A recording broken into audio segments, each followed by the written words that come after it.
I'm gonna tell y'all right now, all of these wonderful people would not be here without Patreon supporters like you. If you enjoy credible news, reviews, and commentary on UFOs and UAPs 5 days a week, you want to support this show. What's your name? Marty. Marty, look how easy this is, Marty. Pick up your phone. Boom! You're a Patreon member. I mean, look, it's so easy. You just click the link, which is right here. Just for $1 a month, you can support this show. Just fill out the information and pledge what's comfortable for you. It could be $1, $5, $10, or who knows. Just support.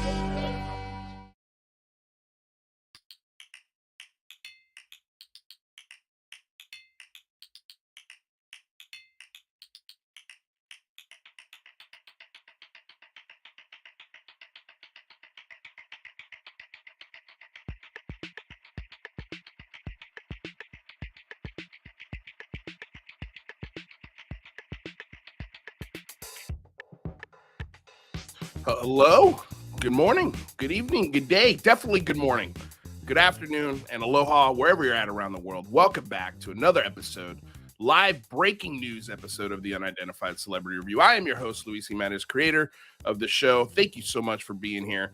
Before we get started, I want to say a couple thank yous. Thank you to everyone who's in the chat this early in the morning or wherever you are. I don't know what time it is where you guys are, but I know we never have gone live at 9 a.m., but this was the only window that Christopher Plain could fit into today, and so we did it. We pulled the trigger, and we're doing a show for you guys here. As all of you have probably already seen, there was a very big drop on the brief today. We're going to dive deep into it with one of the writers of the article, Christopher Plain. We've also got Ryan Sprague here, both who work for the Debrief. So I know Ryan had nothing to do with the making of this article, so he's got probably just as many questions as I do. So it's going to be a lot of fun. So I'm glad you guys are here. Before we get started, of course, thank you to everyone in the chat. Thank you to the moderators out there for helping us keep the chat respectful and clean. Thank you so much. Also want to say thank you to obviously our guests, but remind you guys that we have links for both Christopher Plain. I'll shoot a link after the show for Ryan Sprague in the description below. So go support their work. Yeah, I mean, that's pretty much it, you guys. Let's just get started with the show because this is, like I said, a special edition. Everybody's excited. People have questions. I'm sure some people are pissed. Some people are stoked. So let's get into it. Whatever questions you have, I'll try to answer them as best I can. I'm the only one here producing the show. So if you have a question, put it in caps, or of course you can send a super chat. That helps too for me to see it easier. We'll try to answer as many questions as you guys have. And thank you guys for the super chat, Patreon members, YouTube members. We are a public access channel. Every single dollar helps support the show. So thank you so much. If you can't support the show, don't worry about it. All the content is not behind a paywall. Everything's free. It's available as soon as we produce it. So just leave us a like, subscribe, and share the show. All right, now we can definitely get started. So without further ado, let us bring in Mr. Christopher Plain from the Debrief and Mr. Ryan Sprague. Gentlemen, how we doing? Sprague. What's up, guys? I'm just honored to be here. Lou and I were chatting just a few minutes ago, and he's like, "You want to hop in?" Like, yeah, man, definitely. I'm awesome. I'm just a fan of the Debrief. I write for them occasionally, but no, I'm really looking forward to hearing what it was like writing this thing and how long it took and what the reactions have been so far. Clearly, in the chat, reactions have been a little mixed, but we'll get to it. Yeah. Well, I think it's a good thing that reactions are mixed. You know. Always. But I put out that review of the Ariel documentary last week, and I don't know if you guys got a chance to read the review, but very early on I said, as we know in the UFO game, there's certain stages. There's the buzz that something new is coming. Yeah. There's the anticipation. There's all the guessing. Like, I got a lot of do you have the 23-minute video? Do you have debris? Whatever, right? And in that process, there's also the unmanaging of expectations. Right.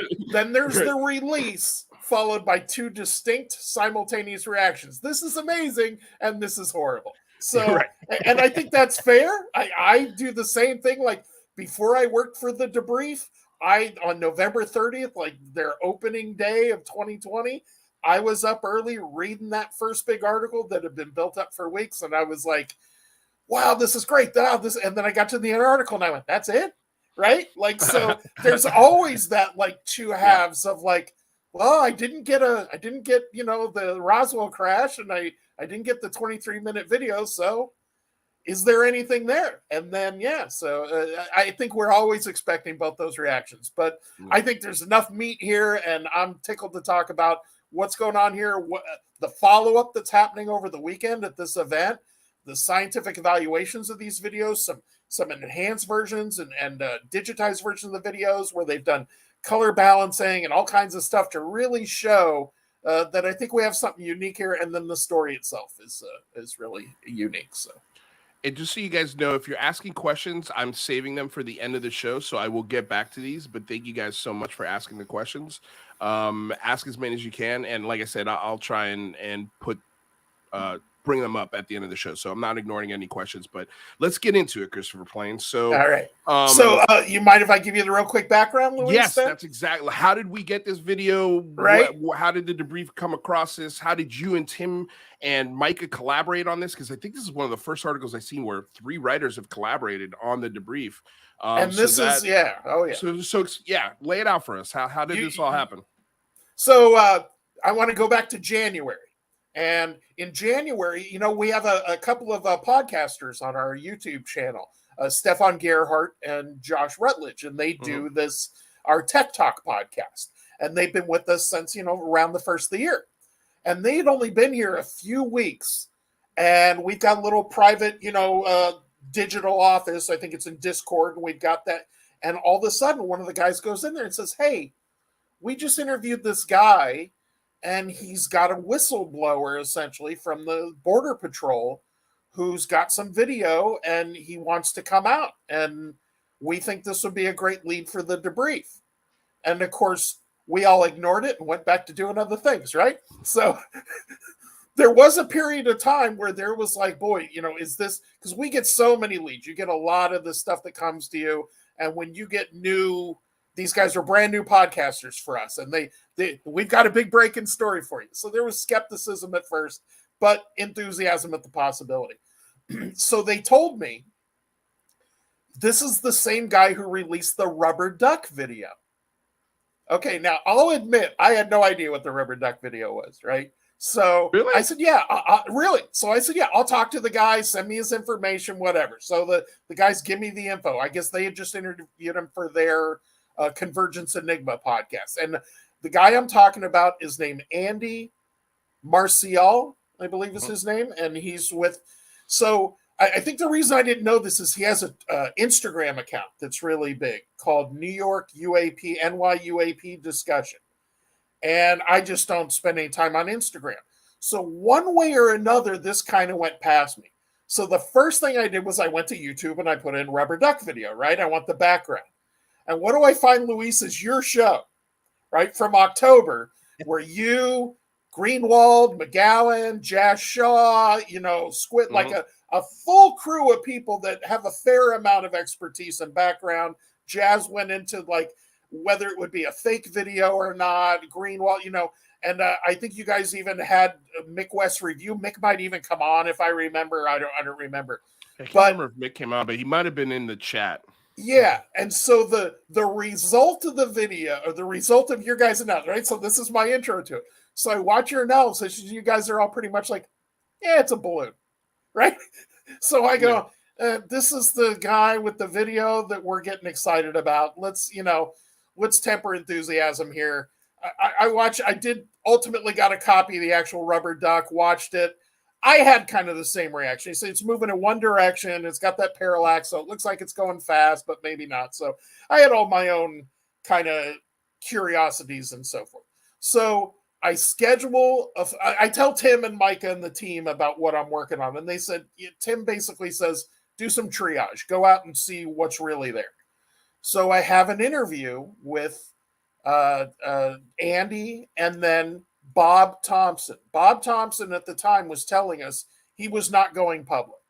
And that was a big part of our hesitation back in January was we had a whistleblower who wasn't willing to go public, really. So there was a big, there was a lot of concern about whether this was something we even want to put out, in this business background sources, right? Like that, nothing makes people crazier in this than unnamed background sources. We even have a couple in this article. We even got Air Force pilots to comment on these videos. and comment on what's going on that just are people that aren't willing in their current situation to come out and go public. Can I jump in for 2 seconds right sure. there? Just to say, when we had that roundtable and we reviewed the rubber duck, there were so many different opinions at the table. Some people thought it was balloons. I know McGowan thought it was a drug-running drone from Mexico over the border. And we talked about how drones have the capability of flying for this long and how you can land that thing, pop a new battery in it from the other side, and then send it back. So, you know, and there was also no pilot testimony. There was nothing to sort of corroborate it. So we were like, this is cool. And at worst case scenario, worst case scenario, the UFO community just uncovered a drug running drone. Yeah. And I remember you saying that in the video. Cool. You said, hey, like that's cool. Our collective effort came up with that. Look at what we found. Yeah. Exactly. Saving America. So, Reagan would be very proud of us. So something Reagan that's would love this community. Go ahead. So something that's not in the article that just didn't make the final cut of the article was the fact that in the report, the pilots who saw the rubber duck video saw it doing a search pattern, going back and forth over an area, as opposed to that single direction film we see. So again, we have a film telling us one thing, but the report that the pilots filed, formally filed with the Department of Homeland Security, was this thing was on a search pattern for over 40 minutes going back and forth. And that's what made them go, we don't ever see drug drones searching for things. We don't see that. So anyway, so we get all this, right? And I'm looking at the rubber duck and I go, man, Luis and the guys are all saying it's probably balloons or a drug drone.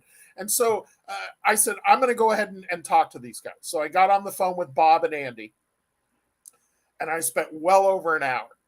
And the thing that really jumped out at me was how sincere Bob was and how this was a bigger story. This wasn't a story about a video. Although, of course, in the UFO world, if you have video, you got to lead with it. But this was a story about, in 2017, we found out the Navy had pilots seeing UFOs on a regular basis.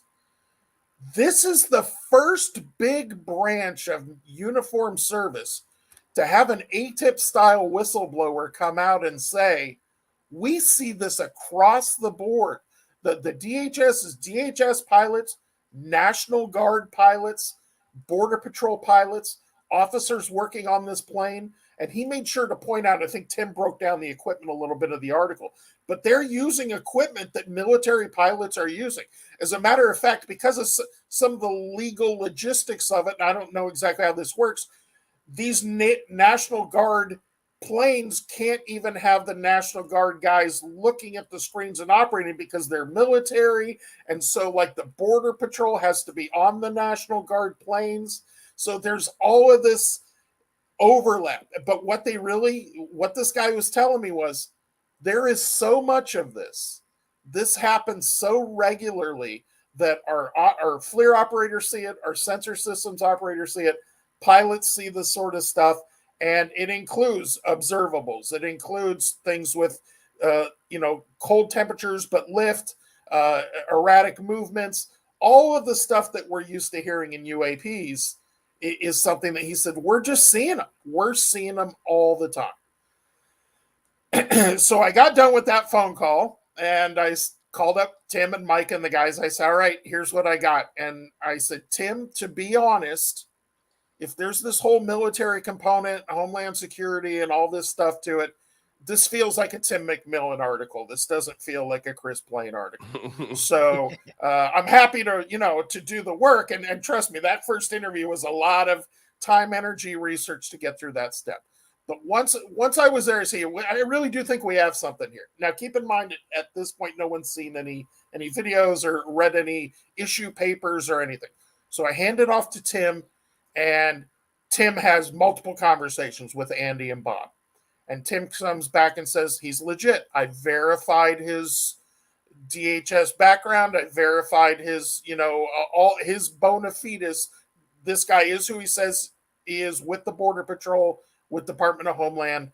And his issue paper is real. This paper that he basically went to his bosses and said, I want to create ATIP within the DHS. I want to create a way so that all these pilots and all these officers, when they see this stuff, they have a place to send it, because they were having the exact same problem as the naval aviators and Air Force. Guys are seeing stuff. There's stigma. They don't want to talk about it. They don't know what to do with their reports.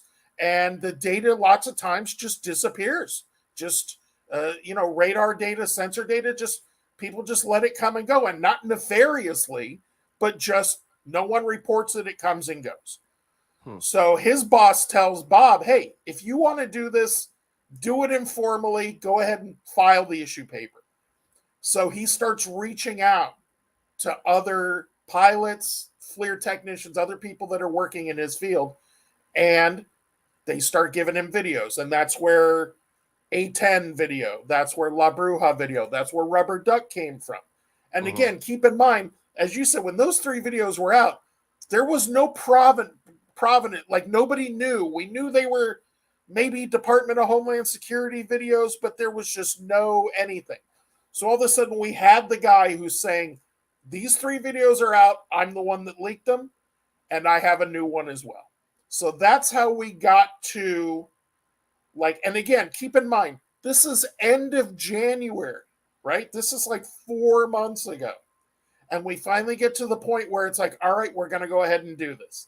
So Tim took it from there, started doing all the technical data, did what he does, talked to Chris Lato, talked to Ryan Graves, talked to other pilots, talked to people at the UAP task force to see if they had seen this video before, did all kinds of background that ends up in that story. Oh, there's one of the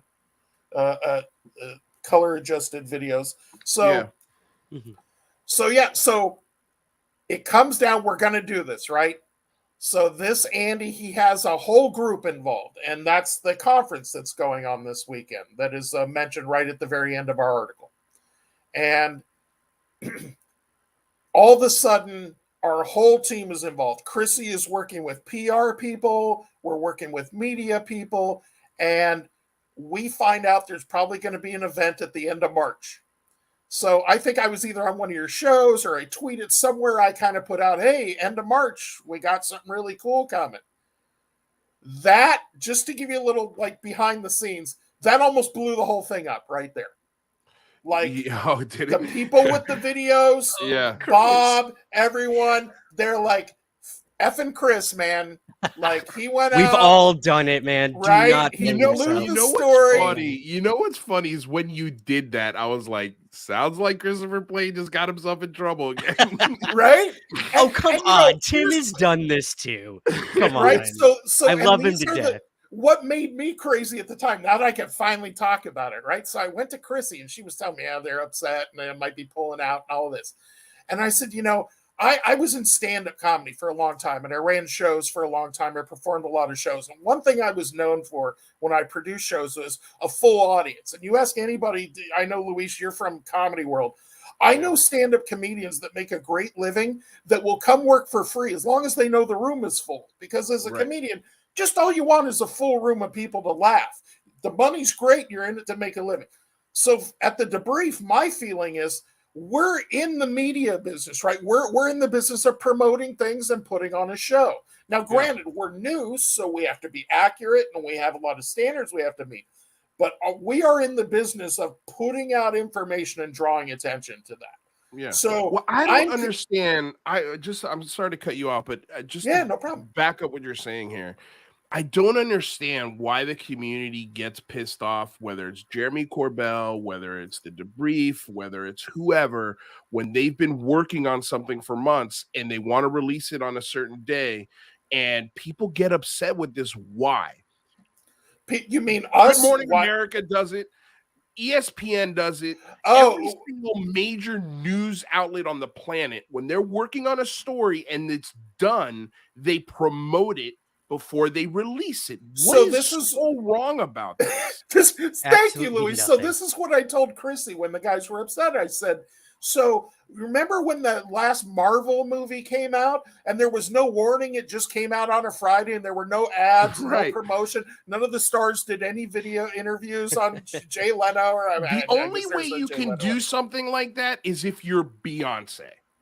Yeah, like right. Beyonce could drop an album without any promotion, without anything, and the world's going to stop what they're doing and go listen to the new Beyonce album. It doesn't work like that when you're ABC, NBC, Fox, ESPN, The Debrief, Jeremy Corbell. It doesn't matter who it is. Like, you have to promote your business. Clicks you got to draw some attention, or what pay the bills, man. That's the economy we're in. Don't get upset with the structure of things. It's the way it's been since, I don't know, the beginning of time, the beginning of telling news. Like, come on.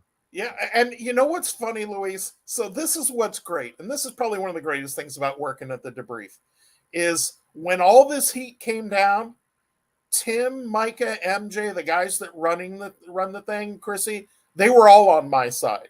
They were like, these people don't understand how PR works. You know, there was a lot of frustration at that point. But they got my back and they said, you know, man, all you're doing is trying to create some momentum for this thing. And at that point, we're in the first week of February and we're talking sometime in March. Yeah, I need to create some anticipation if we're going to have a big story, especially if it's as big as I think it is. Right? So then it turns into. So then, I remember the end of March, I was like, "Where's this big news?" I'm looking for the debrief. I'm like, "What's happening?" And so then I'd be like in the side chat of a UCR episode, right? I'm in the middle of my work day. I'm over the side chat, and someone will be like, "Hey, is your video from Angry Andy?" And I'm like, Angry Andy? I don't even know who that is. But apparently this Andy pissed a lot of people off at some point. Well, I think, we talked about this a little bit when he first released the Rubber Duck. And I think it was the thing that rubbed people the wrong way is that he was very bravado about the video. He's very certain about it. Because I think behind the scenes, he had the SCU writing a paper about it. He had thrown the video by a couple of professionals and they were also impressed by it. So he thought that the community as a whole was also going to be impressed by it. And when they weren't, he was upset. Welcome to ufology. I'm sorry. I want to separate myself from the debrief for just a moment. And Chris, I don't want to take up too much time talking, but I think there has always been an entitlement in this community of we're owed this. We're not owed shit. We weren't owed this video. We weren't owed this article. We weren't owed anything by the debrief or Andy. So take that or leave it. I see in the chat, and nothing against your chat at all, saying, you know, the video shit. Like that's fine. Totally your opinion. But like, look at the article. This article has been in the works for a long time. Come on, guys. I'm gonna double down on what you're saying there, Ryan Sprague. When I first looked at the video this morning, I was like, yeah, you know, of course. I mean, I want better. You want better. I'm sure Chris wants better. The people who wrote the article wants better. When that video finally, I didn't see the video until about a month ago. Right. And Tim says, so Tim gets the video, right? Finally. Yeah. And he says, hey guys, I'm going to play it for y'all at a meeting. So the Debrief has a team meeting and he's playing the video. Now keep in mind, I'm watching on a laptop, you know, right? And I'm watching it. And Tim and Chrissy and Mike are all going, wow, look at that. Oh my God. And I'm sitting there going, I don't see shit. Yeah. Like I don't see anything. Right. No. So ultimately, I got a much better viewable version of the video as opposed to it doesn't sit well on YouTube for some reason, but I think the one embedded in our article is embedded. I don't think it's a YouTube one, so it's a little clearer. Okay. But then we started getting these analyzed versions of it where they're color balancing it and doing these other things. And then the pilots started looking at it. Tim started coming back on. Graves has looked at it, Leto, and that's all the stuff that you see in the article. And FLIR technicians, and all of a sudden, people that I feel like know a lot more about this than I do, as far as video analysis, are going, yeah, these aren't birds, these aren't insects, these aren't, because that was, right, the first time I saw the video, I guess, so is it 3 insects circling each other 2 feet in front of the camera, right? Yeah. Like, all of those things. But no, there's enough information within the sensor data, within what they're seeing, to more or less judge the distance of these things. and more or less judge the speed. And that's what Chris Later was talking about, was this 70G turns and all of these other things that just, it really seems like, for as simplistic as the video is, as much as it's dots of light in the sky, that it's observables. I mean, for my money. And that, so I was ultimately sold. I initially saw the video, wasn't that blown away. When I saw the evaluated stuff and I really got into it, and we saw the analysis, I said, I really think we have something here. Well, I mean, I think it's also very important to bring up too that the pilots are looking at this and commenting on it as they're seeing it. And the one pilot's like, I think it's A-10 Warhogs, all right? It could be jets. Yep. So they're not looking at these three things going, those are just bugs. Right? Yeah, like, exactly. No, clearly definitely some vehicles in the distance. Yeah. So they were confused by it, but it was funny to hear one pilot go, I'm not looking at that thing. Right. Like I'm not looking over there. Almost as if like I want nothing to do with it. I even asked him when I read that in the article. I go, like, do we want to leave the second half of that quote in? And he goes, oh no, that's like critical to like what this guy's mindset is. And this is what well, and the stigma behind reporting these, or even just seeing them. That's for decades. Pilots said, I saw it. I'm not going to say I saw it because there's mistake number one to my career. Luke, can I ask Chris a question? Sure, really quick, man. Yeah. Okay, cool. Yeah. Chris did. So the congressional hearing was kind of dropped on all of us too. Like none of us really knew that was coming. It was probably planned that way. I can't say for sure, but did that affect the release of this at all, or did it help? Did it hinder it? Did it play any role in what you guys were doing? Because I only see it as a good thing. Like now Congress has Homeland Security involved. Yeah, timing is purely coincidental. Like I said, we were ready. This is the frustrating thing too. When we got this in January, we were ready to release it then. We're a news organization. So when a guy comes to us and says, I'm a whistleblower and I have these videos, and guys at the DHS are seeing this all the time, Border Patrol, National Guard, uniformed people are seeing this all the time. After we did our initial background, we're ready to go. We're ready to report that story. And it was because there's ownership with these videos, because he gave these to Andy essentially. And again, this is a weird legal area. I don't know that well. Like, they're technically DHS videos, so who can really own or control them? But because they brought us the story, and because we wanted to tell Bob's story, we really wanted to tell that, again, this is like, to us, the U.S. Navy, this is tons of pilots seeing this stuff, tons of aviators, tons of technicians seeing this stuff regularly. So, we were ready to go back in January. Then we were ready to go in March when there was an idea that there was going to be an event in March. Ultimately, it culminated in, they have this event this weekend. And Mike and Tim are both, Mike and Chrissy are both there, by the way, in Utah. And that event is running, I think, the next 2 or 3 days. And they have a lot more analysis of this 11 seconds we're seeing, this brief video we're seeing here.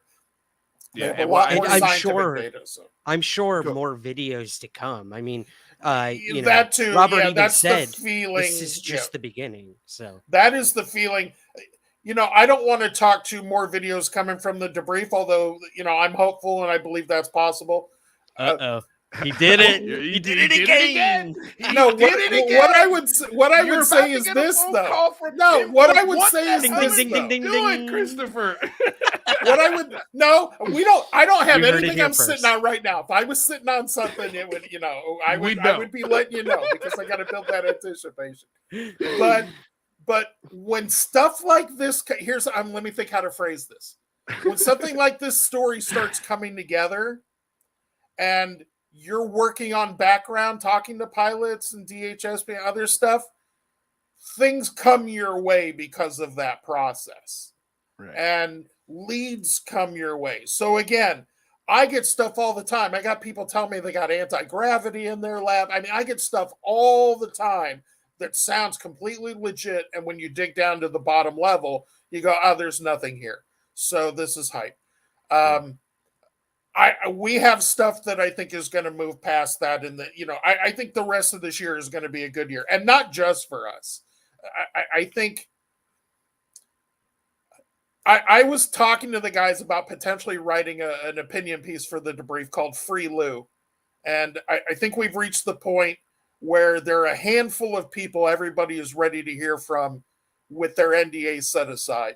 And we can talk about Admiral Wilson, we can talk about Eric Davis, and I can make a nice little list of people.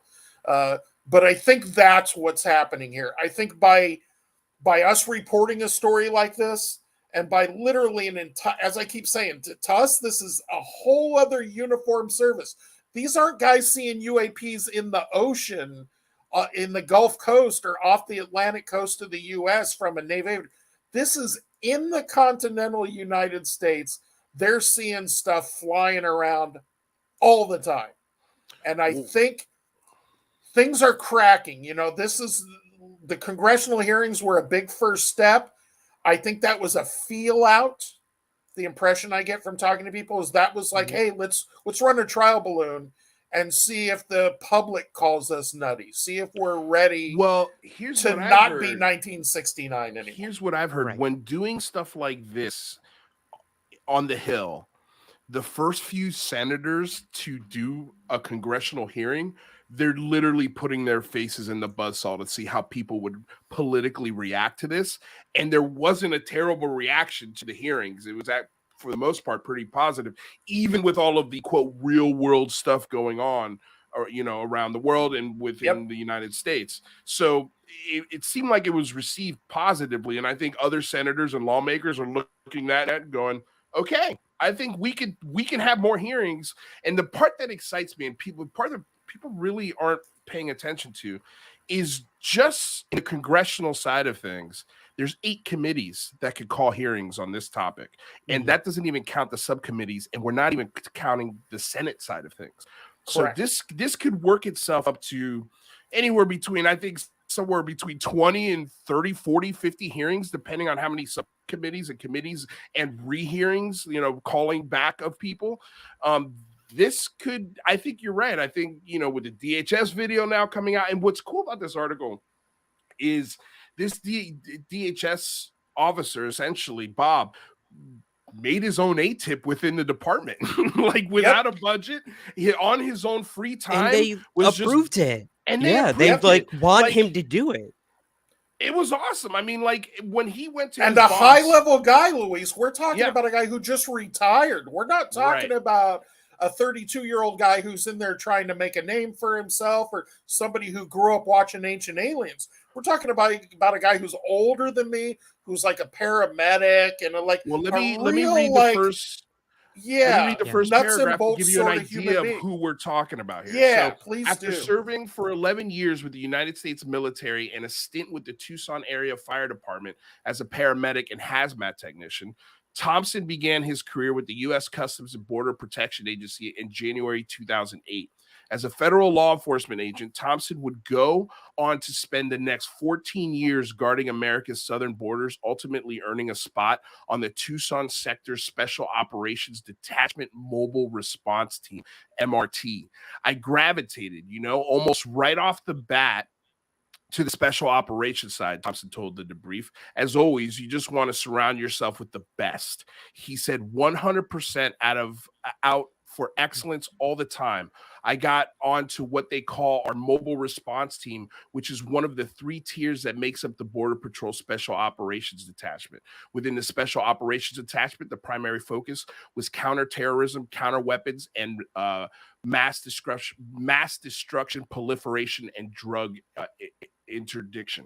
So, like, this is guy doing legit stuff. With just as many bona fides as, say, a Lua Elizondo or a Sean Cahill or anyone else that has come out and he's about 15 years older than Lou too. I think this is a guy who's again, I just think that's important because I find that a key breaking point. I'll be 53 this year, and I find people significantly younger than me grew up with aliens are real. It's not really that big a deal.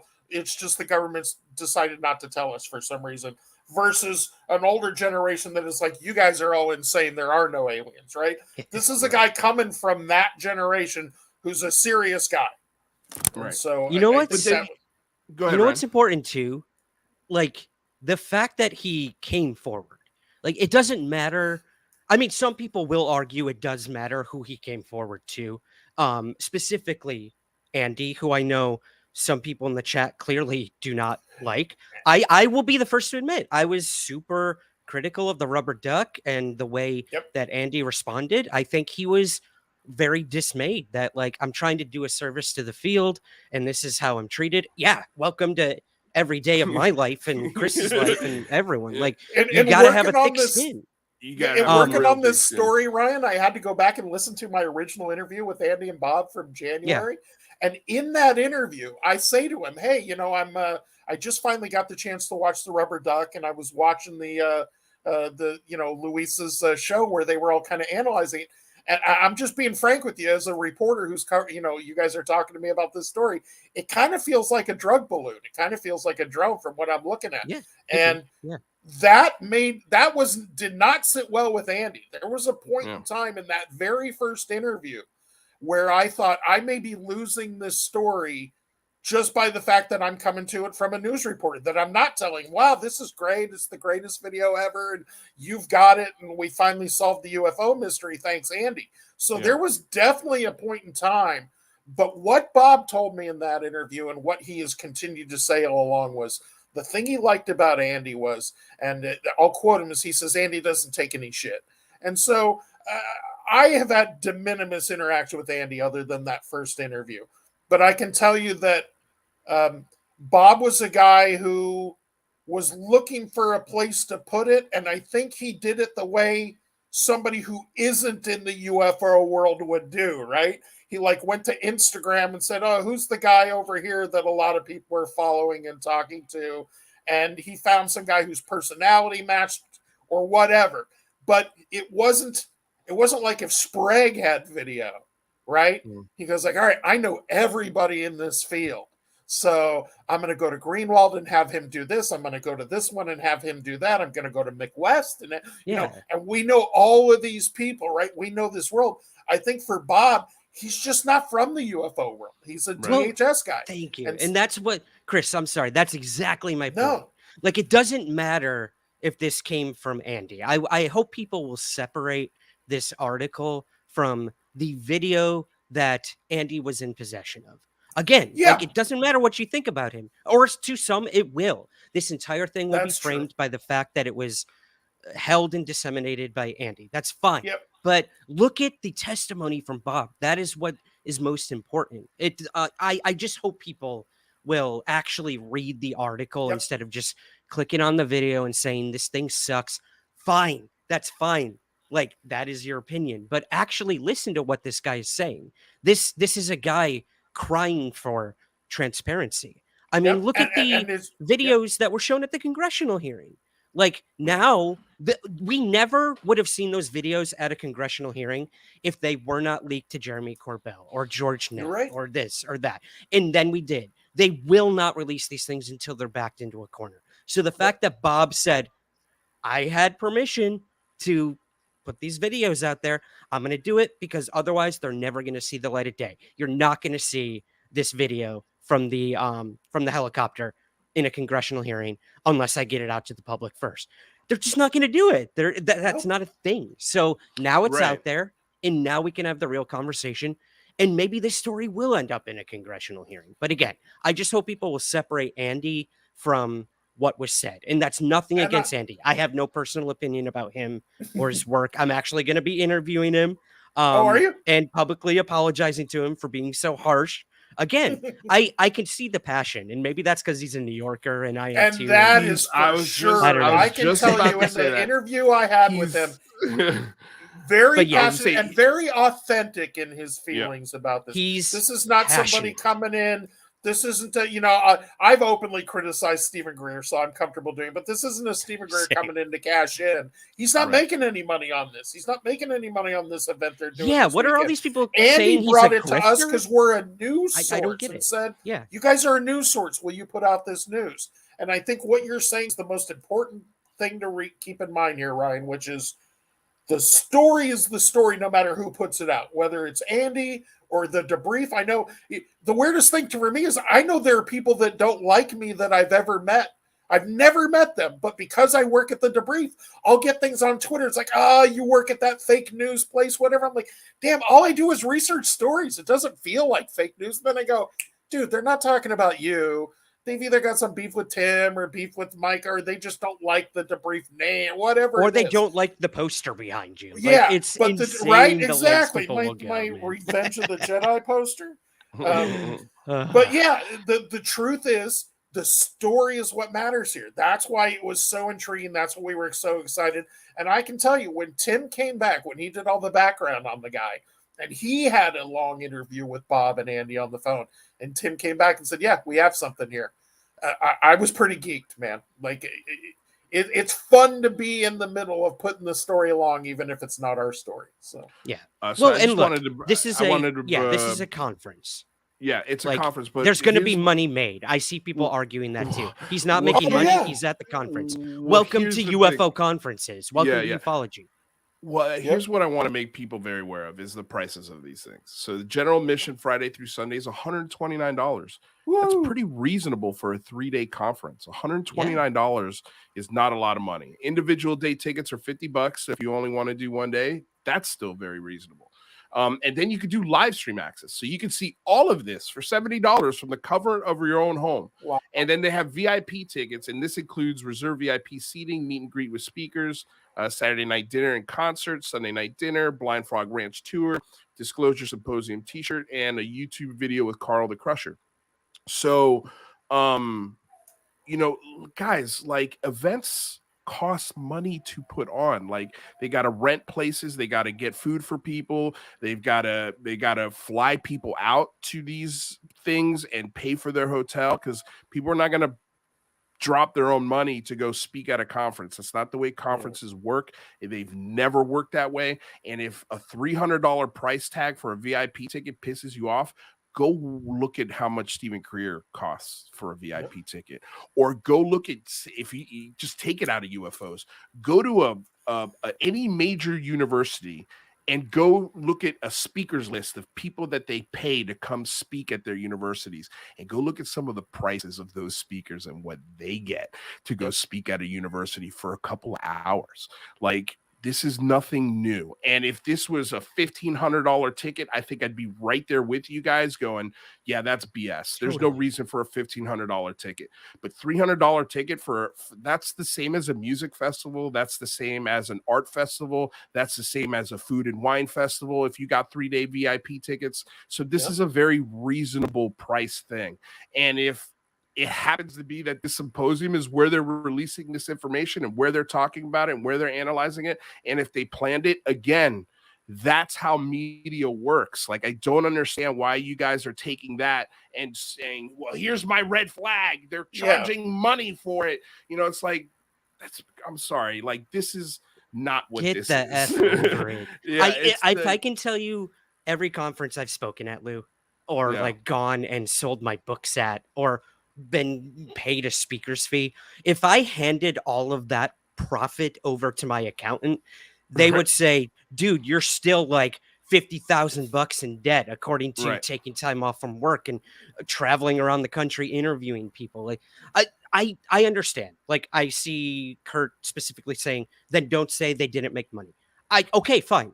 I can't say that nobody's profiting. I think I off said this that. symposium. I think I said Andy didn't make money. Someone in the as chat far as I did, know, he is not. I can tell you, Micah and Chrissy are at the conference.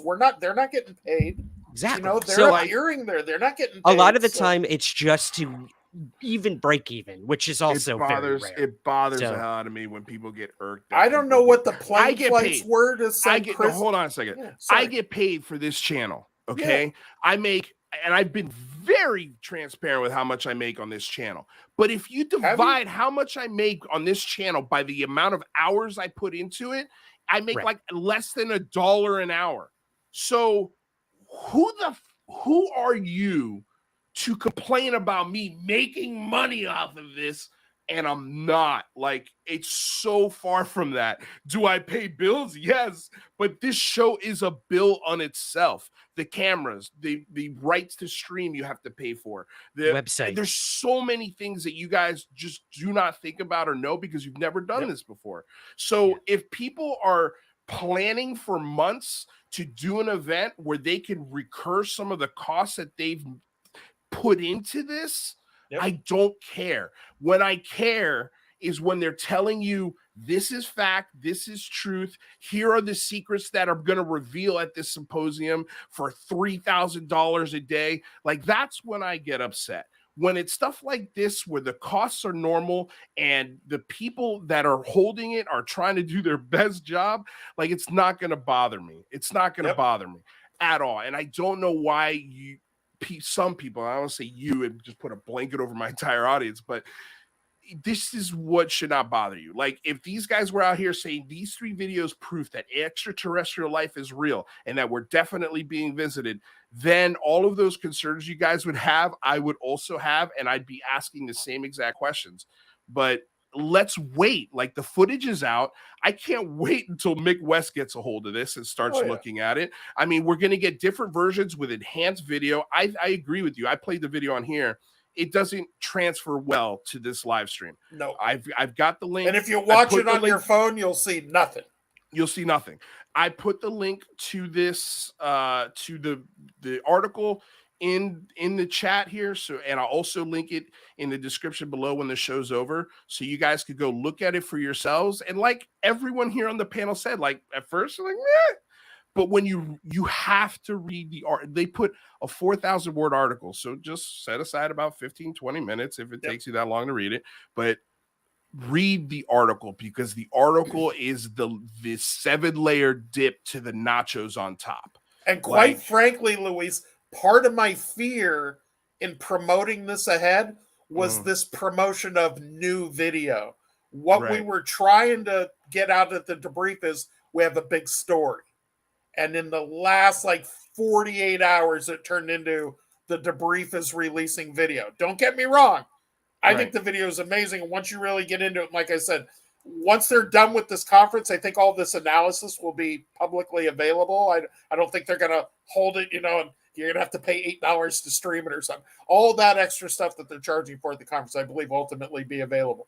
But I've got to see some of that stuff.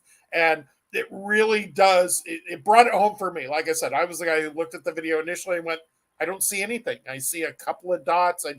But when I was able to see it, the other thing I would recommend is if you have a real television, I put it on my 70-inch TV and you're like, oh, that's some crap flying around doing some stuff it's not supposed to do. So I would also recommend that. No, and once you look at it, I mean, it's really just like maybe half a second where these things are doing just 360s around each other, and then they stop and keep flying. It's like, and I think Tim put a track in the article of where they covered, the distance they covered. Yeah, the arc they made it. I think all of that was that Chris who did that in the article. This is why you guys need to read the article, because Chris Lato does an amazing breakdown of this footage, and I'm sure if you give him more time, he'd probably even put in some more great data. But yeah, they've got a rough, I don't know. See, this is the one question I have. Did they get an actual distance from the Apache to where those objects are? Because if you've got the distance, and it seems like in the example that they showed in the article, that they had the distance of these objects, which gives you a speed, which gives you a estimated size of these objects. And so when you see those maneuvers, you can start checking things off. Okay, well, jets can't do that. As far as I know, drones can't do that. And boom, boom, boom, boom, boom. And then all of a sudden you've got something, okay, this is legitimately weird. This is and special. I think that's where that analysis by Ryan Graves and Chris Leto in the article is what kind of brought it to that next level, where they can look at it and say, these things are at this distance, moving at this speed, doing these type of maneuvers, and that's not something any conventional aircraft can do. Right. And so it says the tracking rate is exceptionally fast.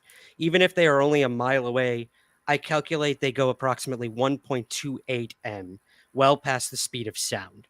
So again, we don't have like an exact distance, but I mean, Okay. using that approximation, Leto says this thing's going at least past the sound barrier in terms of speed. And for something to rotate that quickly, stop, rotate, like, I don't know. Right. And here's the thing too, is the farther you get, if these objects are farther, that means they're larger and that they're also moving faster, so a distance if anything, would help, you because want then we could rule out a bird, absolutely. And I think, don't be shocked if those are some of the things that we get from the community, like say Nick West, and that's cool. Like this is the whole point, is to put the footage out there, let everybody sort of open source it. It's a murder board, right? Like that's what the internet is. It chews up your content and then it spits out a result. And so I would say, and the beautiful thing is I took a poll, and the poll was, what are your impressions of today's new UFO video released by the DHS? And 22% said I love it. 10% said I do not love it. 26% says tastes like a nothing burger. And then 42%, almost half the audience, said I'm waiting for more data, which is exactly where you should be. That's perfect. Yeah. That's exactly what I'm doing. I'm waiting for more data, but my initial thoughts on this are excitement because of where it comes from, who the sources are, the people who wrote the article, and the people who've analyzed the video so far. It's not over. It's not done. There's still a long way to go. But based off of the first sort of pieces of data that we have, this is cool. Like this and is I cool. think not just this weekend, but I think the following weekend, I think Squid is going to the SCU conference. And I know this video and the analyzed videos and more work they've done on the rubber duck and some other, the original from this guy. And I think that was a big part of Bob finally being willing to come forward, was it gives provenance to all four of those videos. So not just this one that's new, but the three that already have been out there, because in the UFO community, we know every day on Twitter, there's new video, right? And you go, oh, what is that? Is that CGI? Is that, whatever? And when those three came out, like I said, they went right by me. Like I didn't even know from Rubber Duck in October. I'm over here reporting about James Webb or whatever. And it just, stuff like that kind of came and went because of that reason, because it's just another video. And so when we had this guy who was willing to go on the record and say, not only have I seen stuff and not only are these videos all authentic, but this is just something that's regular. This is something that the guys that do this for a living are used to seeing. And I think right near the end of the article, Bob made a critical point, which was the amount of hours these guys spend on these screens, the amount of time they spend looking at stuff. And he talked to me in the interview about, he says, there's a CIA base near there. There's a Air Force, all of these, we see everything. He's like, you name it, we see it. You name it, type of vehicle, even stuff that the CIA is testing. We can see it in the sky and go, that's this or that's that. These are things we're seeing that we just don't know what they are. And it's not just me. It's across the board. They're going, I see stuff, I don't know what it is. And at the end of the thing, I left this quote out because I didn't want to put anyone down, but he even said, Chris, no offense to the fighter pilots that are seeing stuff.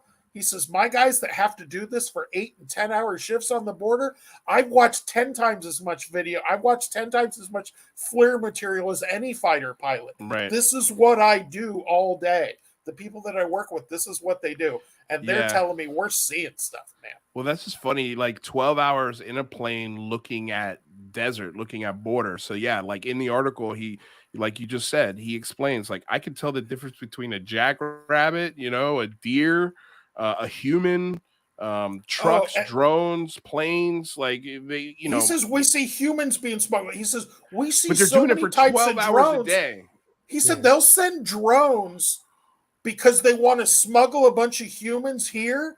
So they'll send drones as decoys to get our agents to follow them.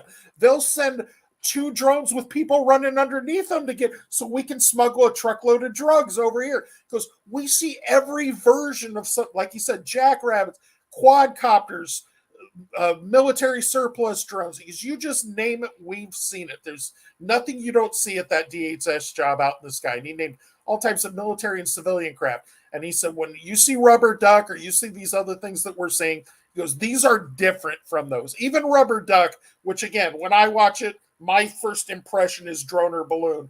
Even that, he's saying, that is completely different than drone and balloon videos we normally see. We see that all the time. We see drones all the time. We see balloons all the time. And even that video, which is controversial, that was his point was, I'm stumped. And that's, I think, how I ended the article. The quote I put right at the end of the article was Bob saying, I'm stumped. And that's what really stands out to me here is, and by the way, I want to reiterate this. Kudos to Tim McMillan. You know, when I started working at the Debrief, I got the benefit of working with Micah, Tim, and MJ, and I didn't really know any of those guys. I was also forced to work with Ryan Sprague, but sometimes you got to pay the price, right, to take on a good job. And we'll spit my coffee out. Sometimes you got to share a byline with Jazz Shaw, and that's just the price of doing business. Okay, that's the price of doing business. But working with guys at that level, at that reporting level. By the way, MJ Benai's just got his blue check mark on Twitter. Congratulations, MJ. Oh, nice.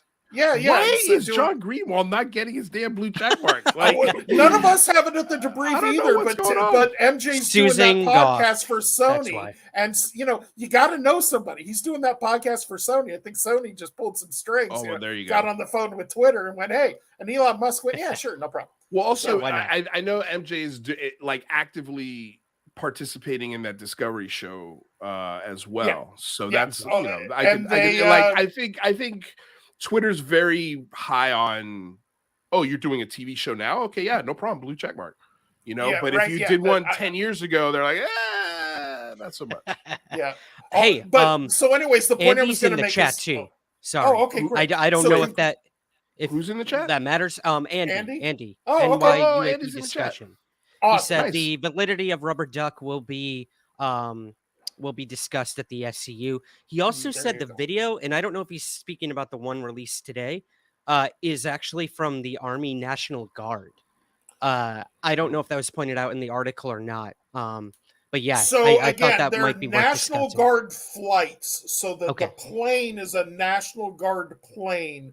The guys running the screens are Customs and Border Patrol. Got it. Who are under the Department of Homeland Security. Thank you. The National Guard is the old military branch.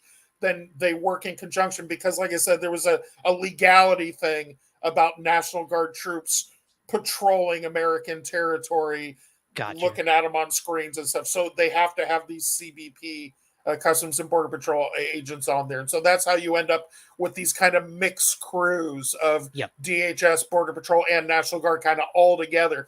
But for me, that lends even more credence to this, right? Because you don't just have one wacko in the Border Patrol going, I saw something wacky.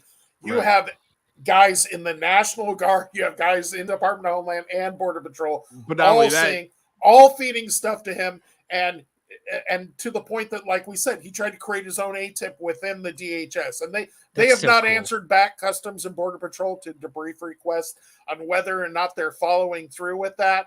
But so that'll be something we report when and if we know that.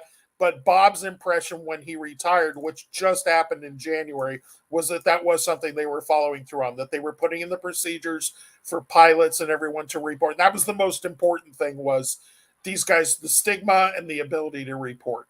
Yep, exactly. Yeah, it's an impetus for more to come forward, which I think is, again, one of the biggest things to take away from this article. So this will help others to come forward. Can I get this one thread that I left out there so if anyone's watching, they're not crazy? Yeah. The point I wanted to make was for Tim McMillan, and I wanted to give him credit here on this and working with these guys, is from the beginning, one of the things Bob Thompson told us was, I don't want this story to be about me. I want this story to be, and I don't think it was as much like I don't want to be Lou Elizondo and be stuck doing a million podcasts for the rest of my life, as much as he just feels like it's a bigger story. He feels like there's agents, everything I've said multiple times, he felt like that was the biggest story here. And as recently as like a week ago, I think the promotion people that are running this conference in Utah, the people that were working behind the scenes with us, Andy as well, I think everyone had pretty much accepted the fact that there was a good possibility we were going to have to run this story as a background source, that we were going to have to run this whole story with, we have a leaker, and we've confirmed he's an agent with this many years experience or whatever. And somewhere in the last week, Tim McMillan said, all right, Bob's going on the record. And I don't know what, I don't even ask, I don't know what mojo he pulled, but he got Bob to go on the record. And I think that was huge. I think it was critical. Background sources just get blasted. Oh, you're muted, Lou. Yeah. Okay. That's weird. Chris, I don't know. My mic just muted. Okay, well, I was going to say I was saying that's critical. The fact that we got Bob with this video, because if we don't get Bob with this video, I think we're at the same thing we were last year with Rubber Duck. Me too. And here's just to sort of back up a little bit, Andy, here. It's taken the SCU more than a year to write a scientific paper on this. If it was so easy to debunk, why is it taking them this long? Yeah, and I'm not allowed to talk about the results they have yet or what they're working on, but I can tell you it wasn't a year to come back and say it was a balloon. Right. And we've also got Squid, Melinda Leslie's in the chat. She's asking who's going to be at SCU conference. We're sending Radley Squidding to that conference, and Christopher Plain. Are you going to be there as well? No, but Chrissy and Micah will both be at that as well. Okay, cool. Yeah. So, I'm not as airplane seat friendly as those people are. I'm over $3 bills, so I try and keep my flying around the country to as minimum as possible. Oh, come on. They're not flying you first class, man. Exactly. And by the way, just the effing tickets for Micah and Chrissy to go to this event this weekend, their hotels or whatever, we're in the hole. Like, the Debrief will lose money on this story. I can tell you already. We could have 1 million. We might have, by the end of the day or by the end of tomorrow, 1 million people read this story. And just the ad clicks on that alone will not pay for, like, hotels and airfare. Whatever. Well, we paid for the ticket for Squiddy to go. And I mean, like, it's funny how nobody's complaining about how much it costs to go to the SCU conference. Right. Like, and it's just as expensive, if not a little more, depending on what tier you get. So, which is weird because it's in Alabama. You would think they'd pay you to come there. Ouch! Apologies to any Alabamans. Oh my goodness! Right. It is like what's interesting about the reason that they're having. You know what's really interesting about them having this at the SCU, and what I report on at the Debrief way more than UFOs, as you guys know, is advanced propulsion, right? I report on warp drives and solar sails and all these other fusion drives. That is the hub of that. Huntsville, Alabama is the hub of all of that. There's multiple people involved, the University of Huntsville, multiple people involved with NASA and their facilities down there, but that is the hub of advanced propulsion. So when I heard that they were doing the SCU conference there, and I know some of the scientists, Kevin Knuth, I know some of them overlap the advanced propulsion world and the UFO world, but I find that very interesting that right in the heart of this area where that's where people are studying this. If you want to know about fusion drives or plasma magnet drives or these really advanced forms of propulsion, that's where it's going on in the States, is in Huntsville, Alabama. Well, that's also just FYI, I know Alabama is actually a pretty great place. I've spent some time in Alabama, but what I will say is that part of Alabama, Huntsville, Alabama, is now the new cradle of the military industrial complex. All of the Lockheed Martins, the Boeings, all of them are going to Huntsville, Alabama because of the tax breaks that they're getting there. Yep. And so that's where the SEU conference is going to be. So I have a feeling there's going to be some very, very interesting people that never would go public or even think about going public that are going to be wandering the conference halls of that event. So I'm excited that Squid's going to go there and see what he brings back. But I wanted to read the last lines of this article to sort of reiterate the credibility of the people that are attached to this video. So, quote, our guys are out there every day, 12-hour shifts, staring at that screen, trying to scrutinize a cow from a jackrabbit to a person walking to a bird flying in the sky to an ultralight to a helicopter to the A-10, says Thompson. Quote, I have personally have thousands of hours behind the screens. Thompson says, so if I see something and I don't know what it is, he pauses, weighing his words with care and discernment, evident of the man with Thompson's many years in official service. Quote, I'm telling you, he finally says, it got me stumped.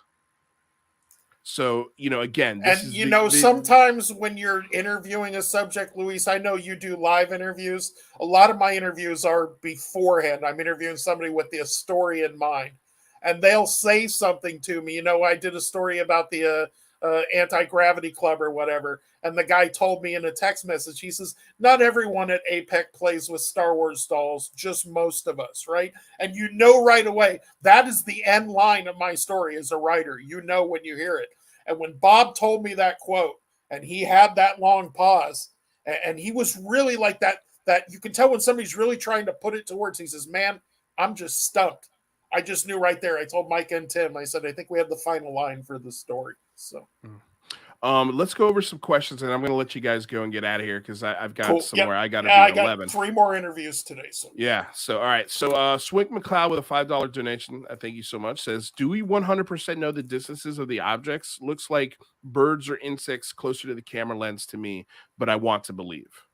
We kind of addressed this. I don't think the final distance has been validated yet. Nope. But again, like just listening to the pilots in the cockpit, I don't think they would confuse what they're looking at as birds or insects. I feel like they'd have a real quick idea if that's what it was. But go ahead. I think the FLIR tech that's going to speak at this conference gets into that a little bit. He gets into, I think the point is that system wouldn't be seeing the insects. You know what I'm saying? Like that system is designed to pick up large, solid objects. So, is there a situation where this is birds or some sort of drones working together or something? Sure, of course. I don't know, but it sure looks like a video showing observables. It sure looks like things moving at pretty extreme speeds and pretty extreme ways. And like I said, the scientific analysis that's being done,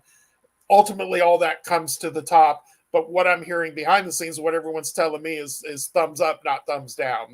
That these analyses SCU and these other people are doing are taking a while for a reason. I think that's why this conference went from maybe it was going to be in March to it's ended up in May, is to put the science first and really get it right. So I think distances, object sizes, masses, speeds, I think a lot of that information is going to be what you're hearing tomorrow and Sunday.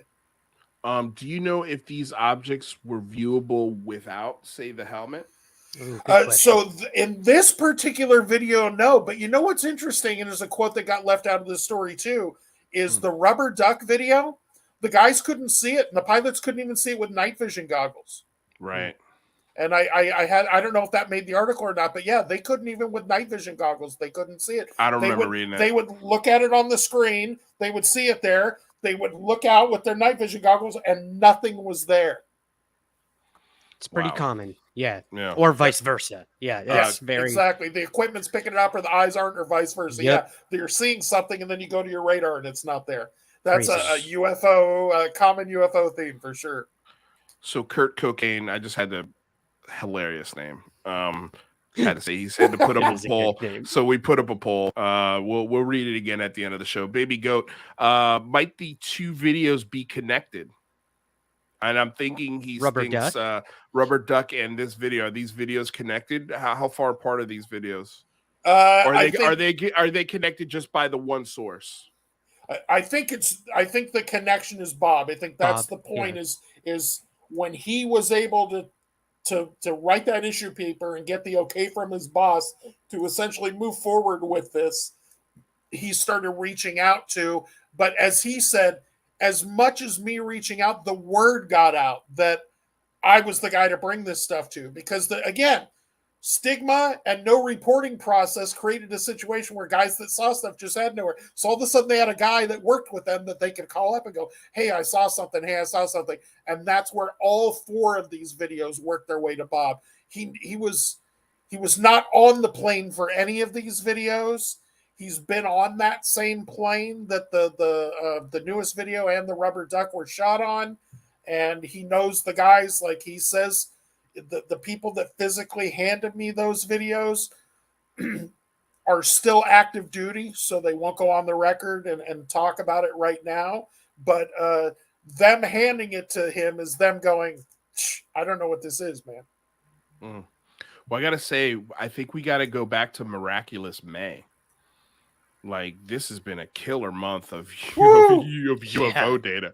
A killer month. Not done yet. We got Ariel a few days left. Documentary itself was awesome, right? Yeah. Like, we all waited for that Ariel documentary. I gotta watch. I'm watching that this weekend. I haven't seen it yet. That's why I didn't read your article, because I didn't want. Can I recommend something, Luis? Yeah. In my article, I tell everyone this. I saw that video like Ryan. I saw it kind of before the world because Chrissy was doing the PR for it, Chrissy Newton. And when I watched the Ariel, I don't want to spend too much time on this, but I hated it the first time I saw it. Okay. I watched that documentary and I went like, I remember I'm watching and and here I am with my free preview, and I've been waiting a year and a half. I'm getting lower and lower in my seat. And I'm about halfway through the video. My wife comes in and goes, "That bad, huh?"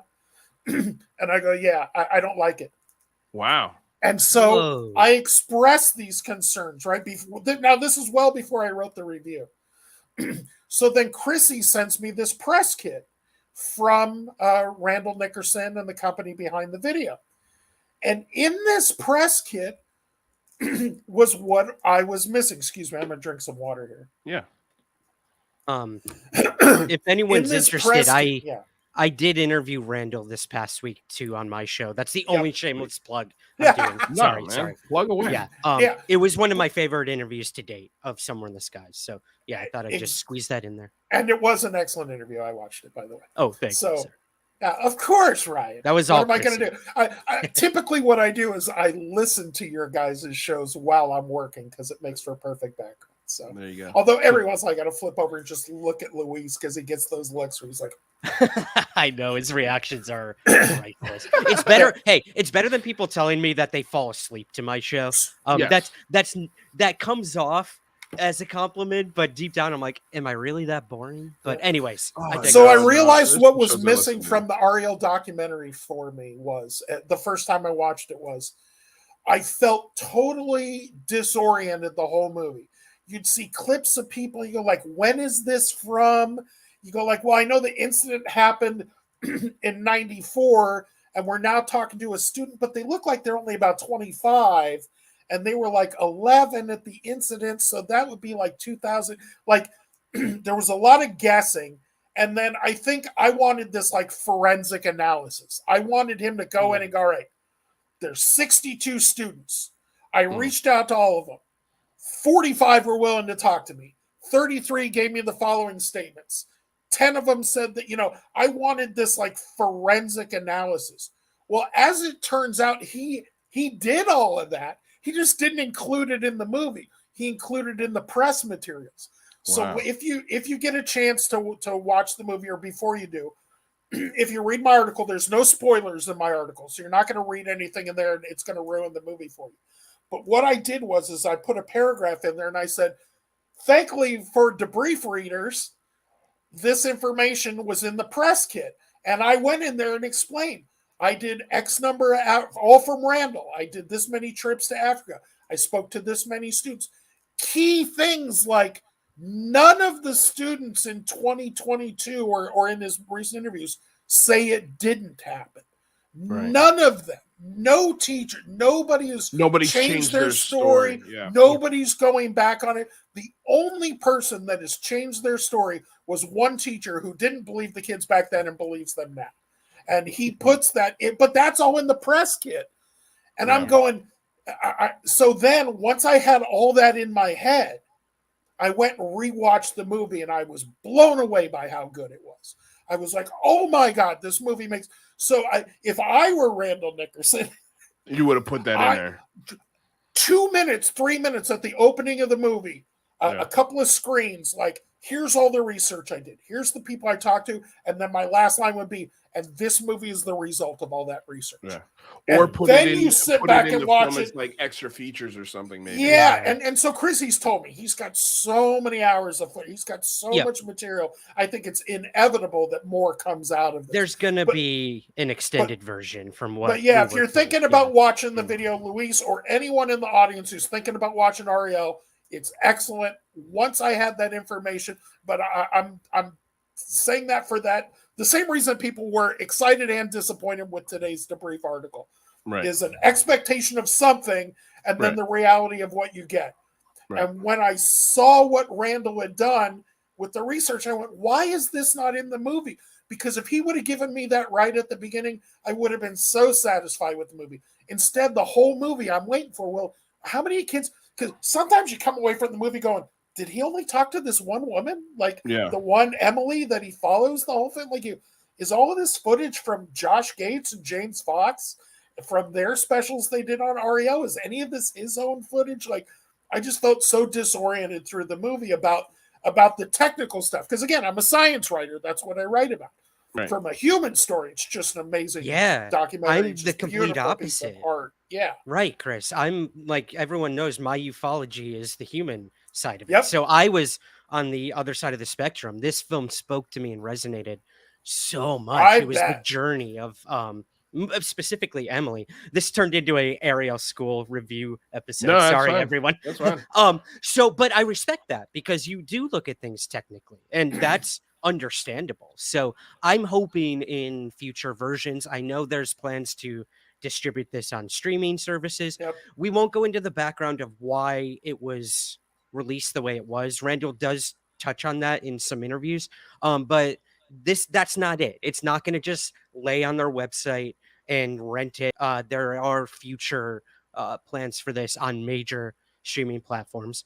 But a lot of them wanted to change his movie and insert people that had no business being in the film. So I really respect that he said no to some of these huge streaming platforms and told the story he wanted to tell. So I think by the reception the film is getting, that a lot of these streaming services will be like, oh, there is an audience here. Let's release it as is, if not with more stuff that he didn't put. So yeah, I'll just end it there. I do respect. Well, I'm glad we did end up talking about this, because now I'm going to go read your article before I go watch the film, because we're reviewing it next week and we've got Randall coming next month to talk about it. So nice. That could be valuable stuff to know before I watch it, because if I watch it, I'm going to probably have the same kind of eye that you got, Chris. Where I'm when you hear this documentary is coming for over a decade, right? Right. You get to the end of the James Fox movie, 15 years. You've been hearing about this coming forever.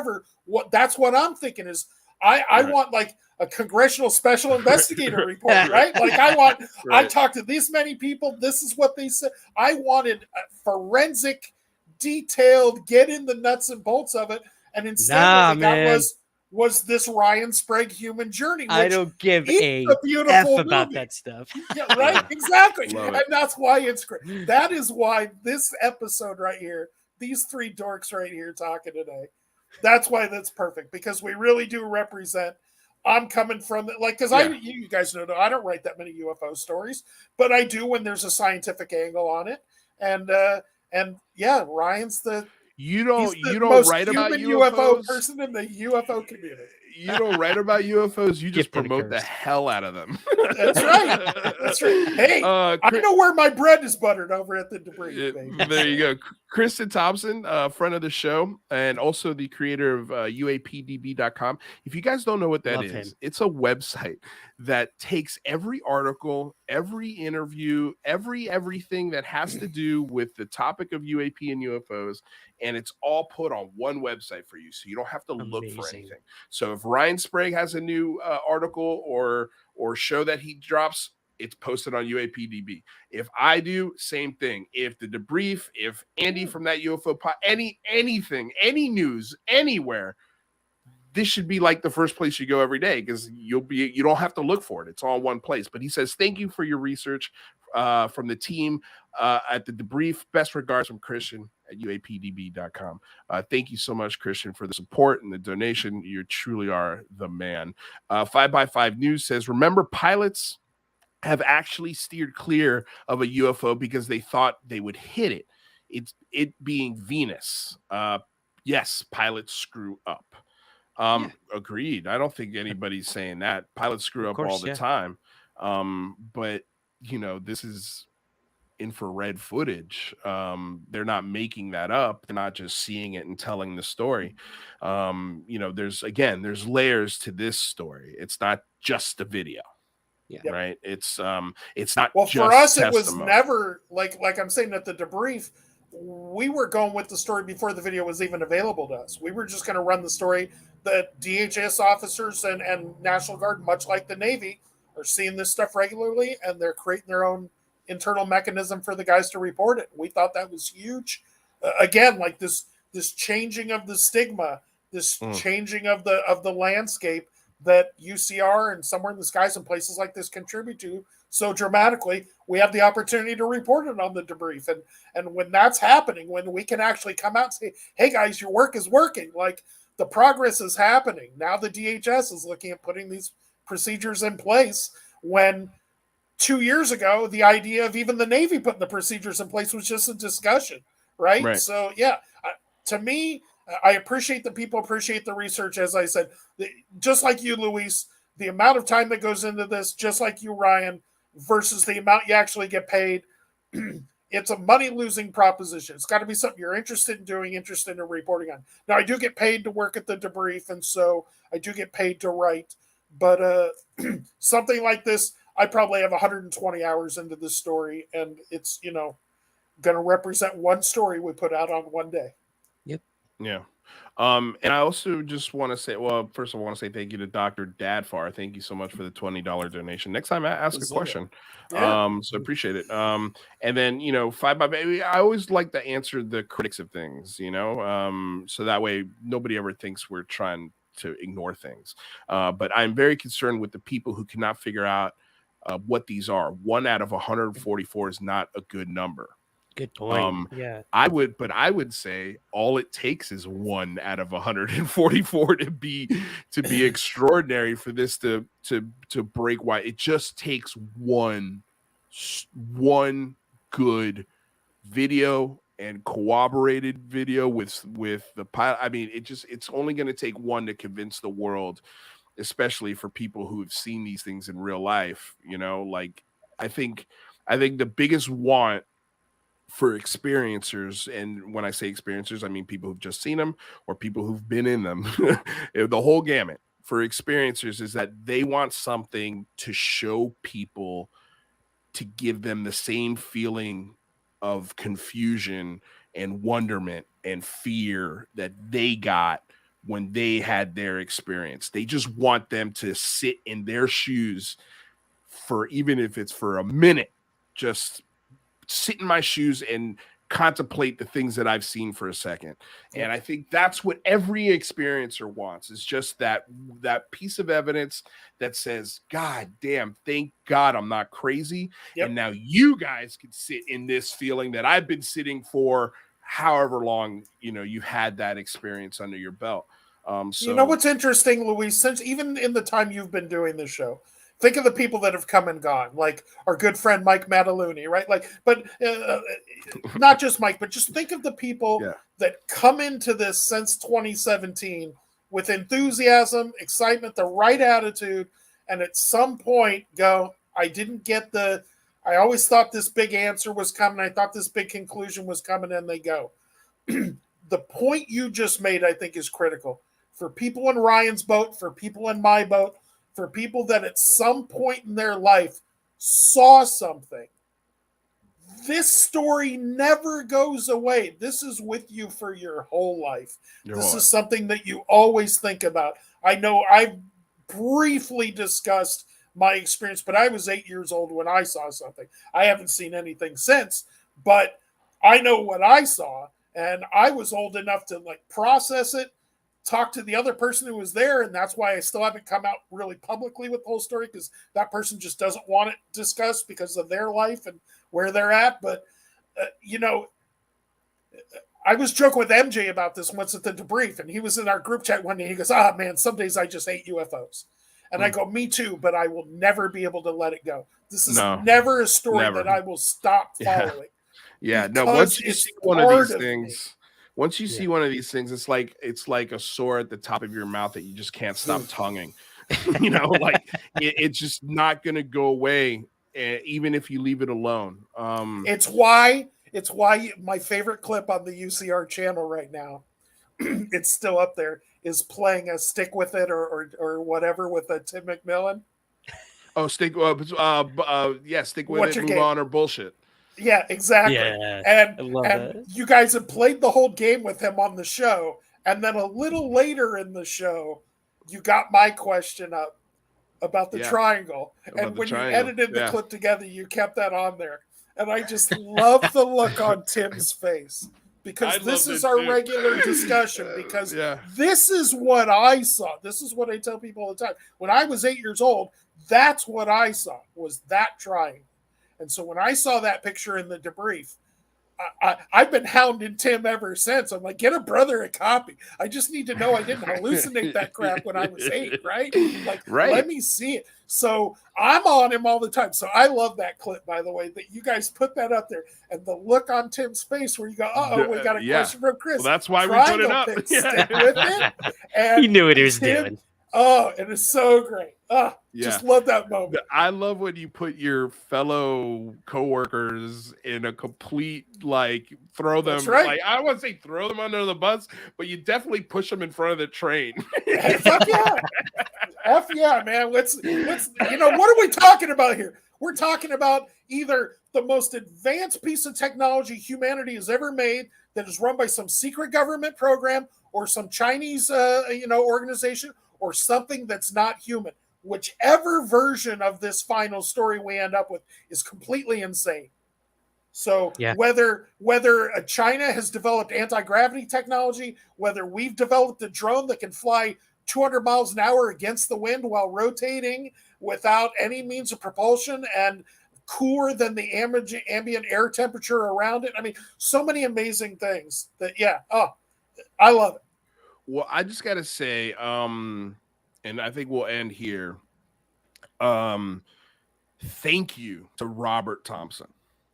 Thank you to Robert Thompson for getting this video out, taking the initiative.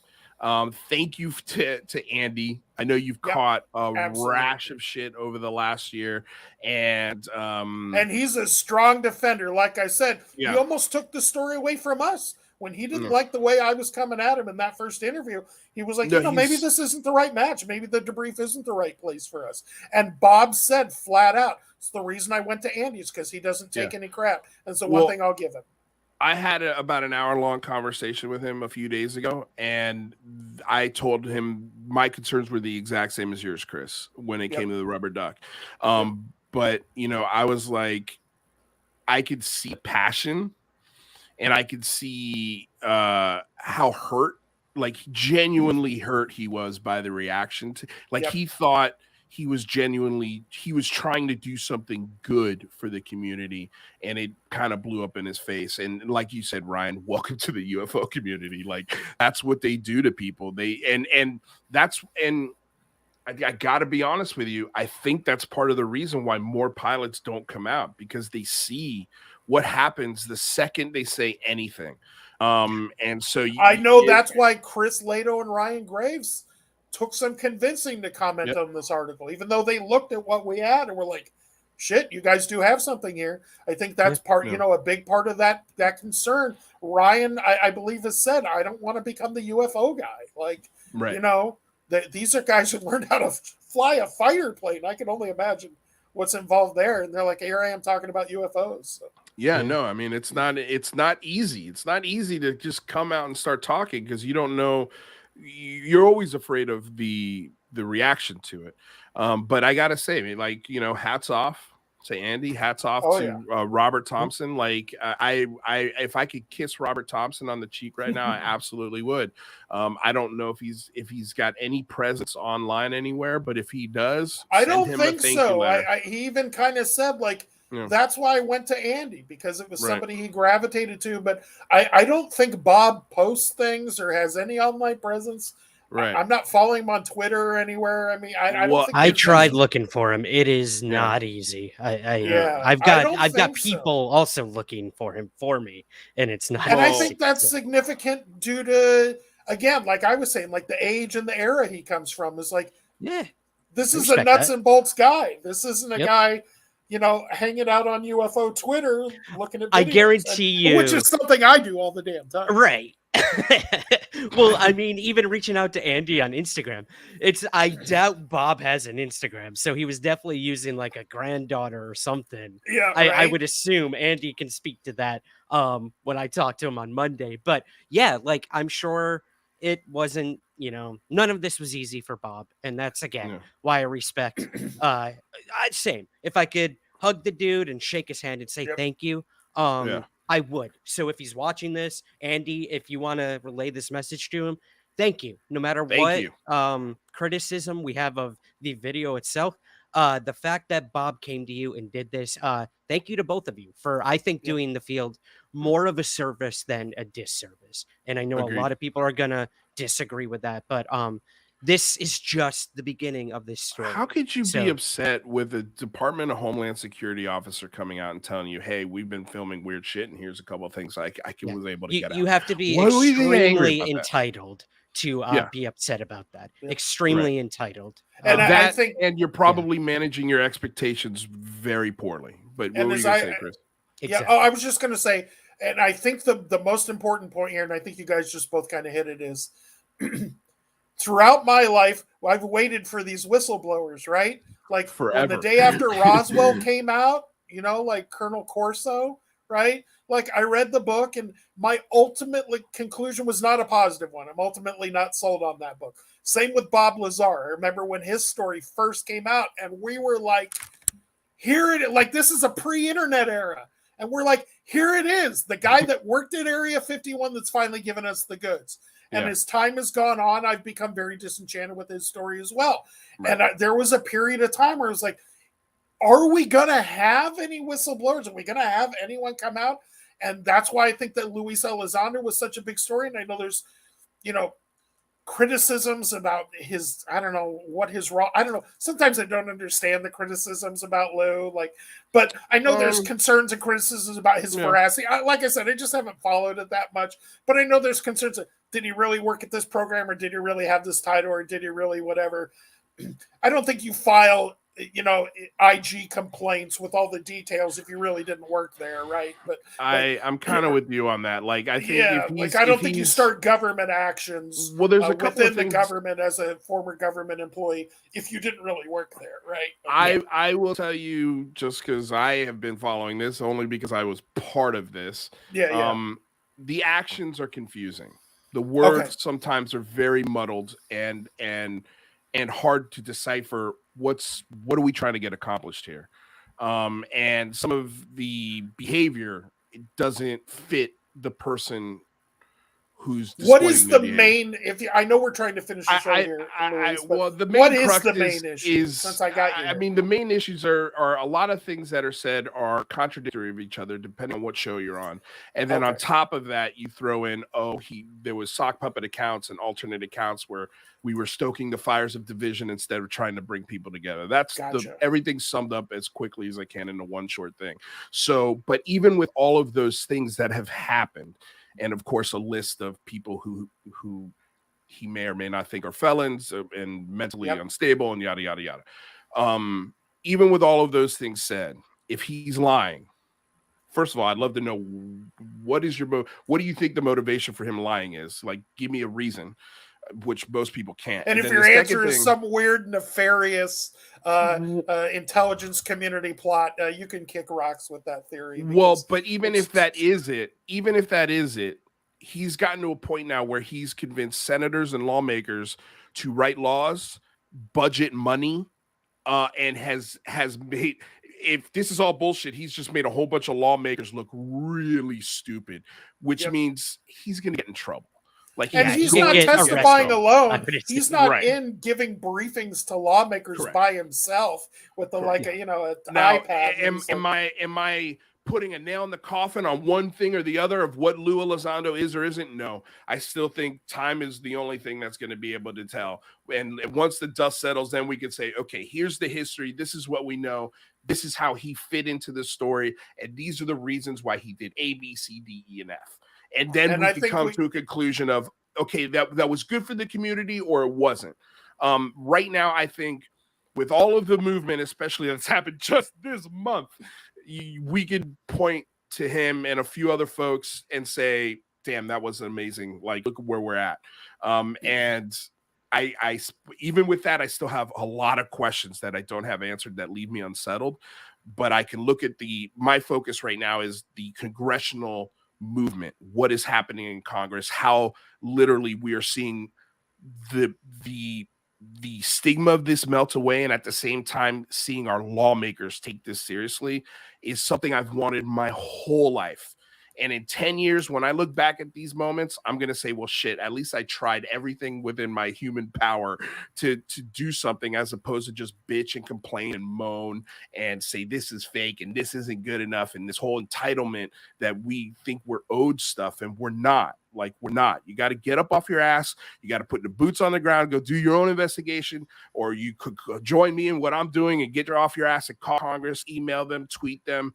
I mean, this stuff is working. It's working, and we have more demands and more things that we're going to request. There's so many different things that you can do in this field that help the conversation, as opposed to just sitting there on your keyboard bitching about everything and not contributing anything.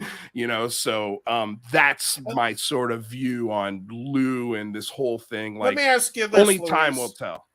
If Lou Elizondo was given freedom from his NDA, that would be awesome. He went in front of Congress and testified about what he knows, do you think these various criticisms coming his way would be addressed? Or do you think he would go into Congress, testify, and people go, nah, he still never really worked there, even though he's testifying in front of Congress about it? Here's what I think, especially after the last month. If you love Lou Elizondo and you think he could do no wrong, there's nothing in the world that could be put on the table that's going to change your mind of that. And if you hate Lou Elizondo and you think he's a scumbag and he's lying, there's nothing on the table that could be put on the table that's going to convince you otherwise of that. That's what I've learned, is people are only going to dig their heels in. We're tribal. We're tribal. And we have Lou Elizondo tribes, unfortunately. But that's where we're at. And for me, I'm just like looking at both tribes going, I think both of you are acting silly. Let's just why don't we take this as the data comes in and analyze it as it comes in, and then start making judgments once we got a clearer picture of the totality of everything. So that's kind of where I'm at with it, and for me, that's where I'm comfortable, so, and that's gotten us into a lot of trouble with half of the community, and the other half of communities, thinks we're literally hand puppets for the man. It's just like, dude, you have not watched our show. Again, like all. I say, get into the mechanisms of what's going on, and what would you be servicing if you were what would be the agenda by a Chris Mellon and a Lou Elizondo to go out and stir up a bunch of crap? And nobody can answer that.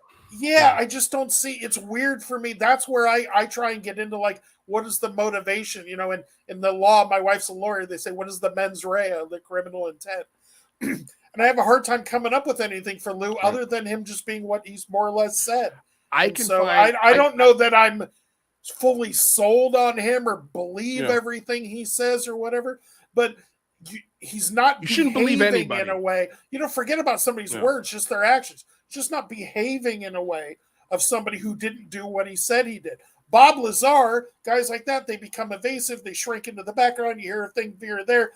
Travis Walton, they kind of evasive, and all of a sudden they got a documentary or movie here and there. Not to bag on Travis, but ones that I find less 300 credible. Interviews. When I get into people I find not credible, I can make a whole list. Lou just doesn't happen to ring that way to me. So maybe it's just a pure human analysis of the way he talks about it. Are there things he says that I go, man, I really wish you could back that shit up? Yeah, sure. But creating a whole false narrative, a whole I worked at the government and did a guy like Bob Lazar, when you get into the story, you can kind of see how that came about. Is like maybe he made the story up, or maybe he worked there and knew a guy who really did this and appropriated that guy's story as his own. Or that's common. But you can in this feel something. With Lou, I just don't get it. But anyway, so yeah, no, I also used to think very much like that, Chris, and lately I'm like, okay, now I want to know the motivations behind these things, like, because what you're saying versus what you're doing are different, and depending on the show that we're listening to, the message is different.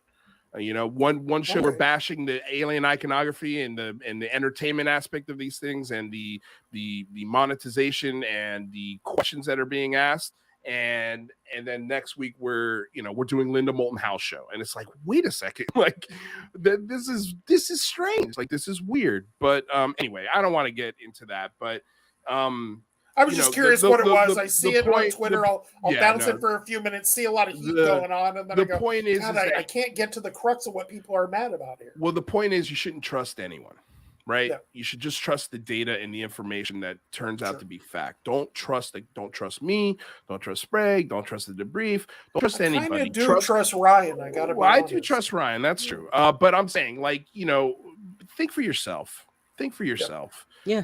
That's it. Absolutely. So. Real quick, let me get to a couple of these questions and chats. Dr. Dadfar is asking the chat if anyone could please provide me with Dr. Taylor's email address. I would like to discuss an experiment with him and obtain valuable data. Cool. Doctor, I do not have his email address, but what I would recommend for you to do is reach out to Brandon Fugel on Twitter. He's very approachable, and the email that's on his Twitter feed is, you can get in touch with him. So if you've got those kind of ideas, throw it by him, and who knows, maybe you can get in touch with Travis Taylor. UFO Grifter says, the military has 45,000 pilots. Over 250,000 have been trained since 9/11. Why only Graves, Dietrich, Flavor? And hey, that's cute, but I mean, he is Sex Fravor. I mean, we are. Yeah, that is his call sign. I don't know that you're going to beat that. Well, we were talking to Chris Lato about his call sign, because I was like, how does somebody get a call sign like Sex? And he said that usually when you get a call sign, it's usually the opposite of what you are. It's so irony. Like it's a way to make fun of you in a way. So like this idea that I would be like Chris Slenderman playing. Yeah, exactly. Like right. Like I would be I'd be like the Falcon or something. Yeah, exactly. Like a complete opposite. It should Macho be Man over here. Yeah, yes, exactly. My call sign should be Walrus, and it would be like Speed Demon. Yes, exactly. Just for them to rib me. So I think that's where the when you look at David Fravor, I think the idea is, that guy's not the ladies' man when they go out to the bars, so that's them making fun of him. Anyway, so I thought that was funny. But to answer that guy's question, answer this question, I'll happily answer that go question. for it. What do you think? The question is, it's not only Graves, Dietrich, and Fravor. That's the whole point of this story. That's the whole point. If you ask Graves himself, he'll say, Air Force pilots tell me off the record that they're seeing UAP. So if your question is, why are only those three public? The reason only those three are public is because of stigma, and because most of these pilots don't want to lose their wings. And if they're retired, they don't want to lose their retirement. Okay. It's not only stigma, but it's the thing that, that we're dealing with, probably, that Bob would get if let's say Bob was on Twitter. Yeah. You think he'd be getting nothing but love today if he was on Twitter? Like, I think pilots and people who have stories, in some cases, do look at the public reaction from people and see what people are saying to get an idea of, well, what would happen if I come out and say my story. Yeah, what's in it for me? That's human nature. Right. Well, but look at some of the things that have been said about Dietrich, Fravor, Graves, and some of these other pilots. Like, they've been called liars, they've been called dummies, they've been called, they've said, oh, you're just hallucinating, or you don't know how to the Top Gun guy don't know how to fly. Like, you don't know what you're looking at. Like, it's so insulting. This is why critics hate the Tic Tac incident, Luis, because you can argue debrief videos, you can argue things ever you want, but you have two pilots saying, and two others that were with them saying, this was a craft, we saw it, This is what it did. This is how it moved. This is how fast it went. No control surfaces. People hate that. They hate the Fravor Dietrich story because the only way for that to not be true is you have to say they're lying. You have to say those pilots are lying. Neil deGrasse Tyson. And what's the benefit to them lying?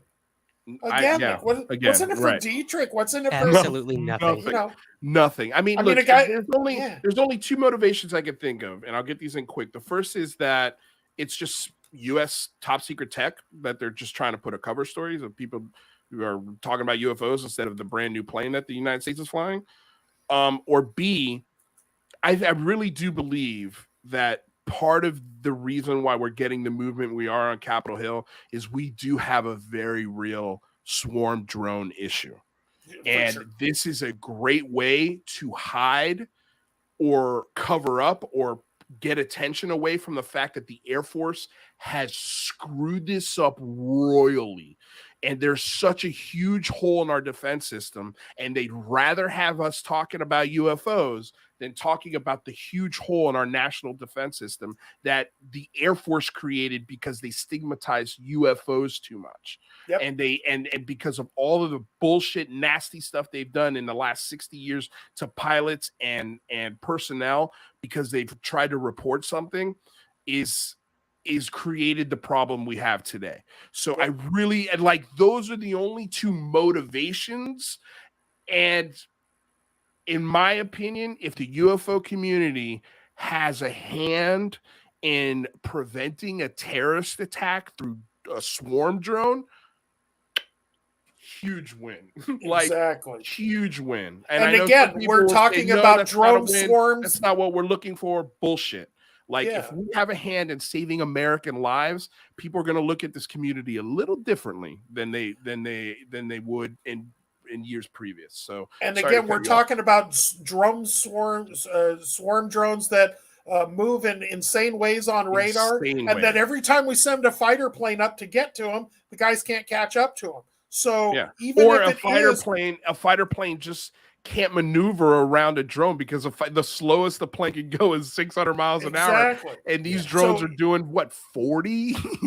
So even if we find like the cube in the sphere is just a Chinese drone, that is killer advanced technology, and the world of aviation has moved a huge leap forward, and the U.S. military is way behind. So if that's the story, that seems important.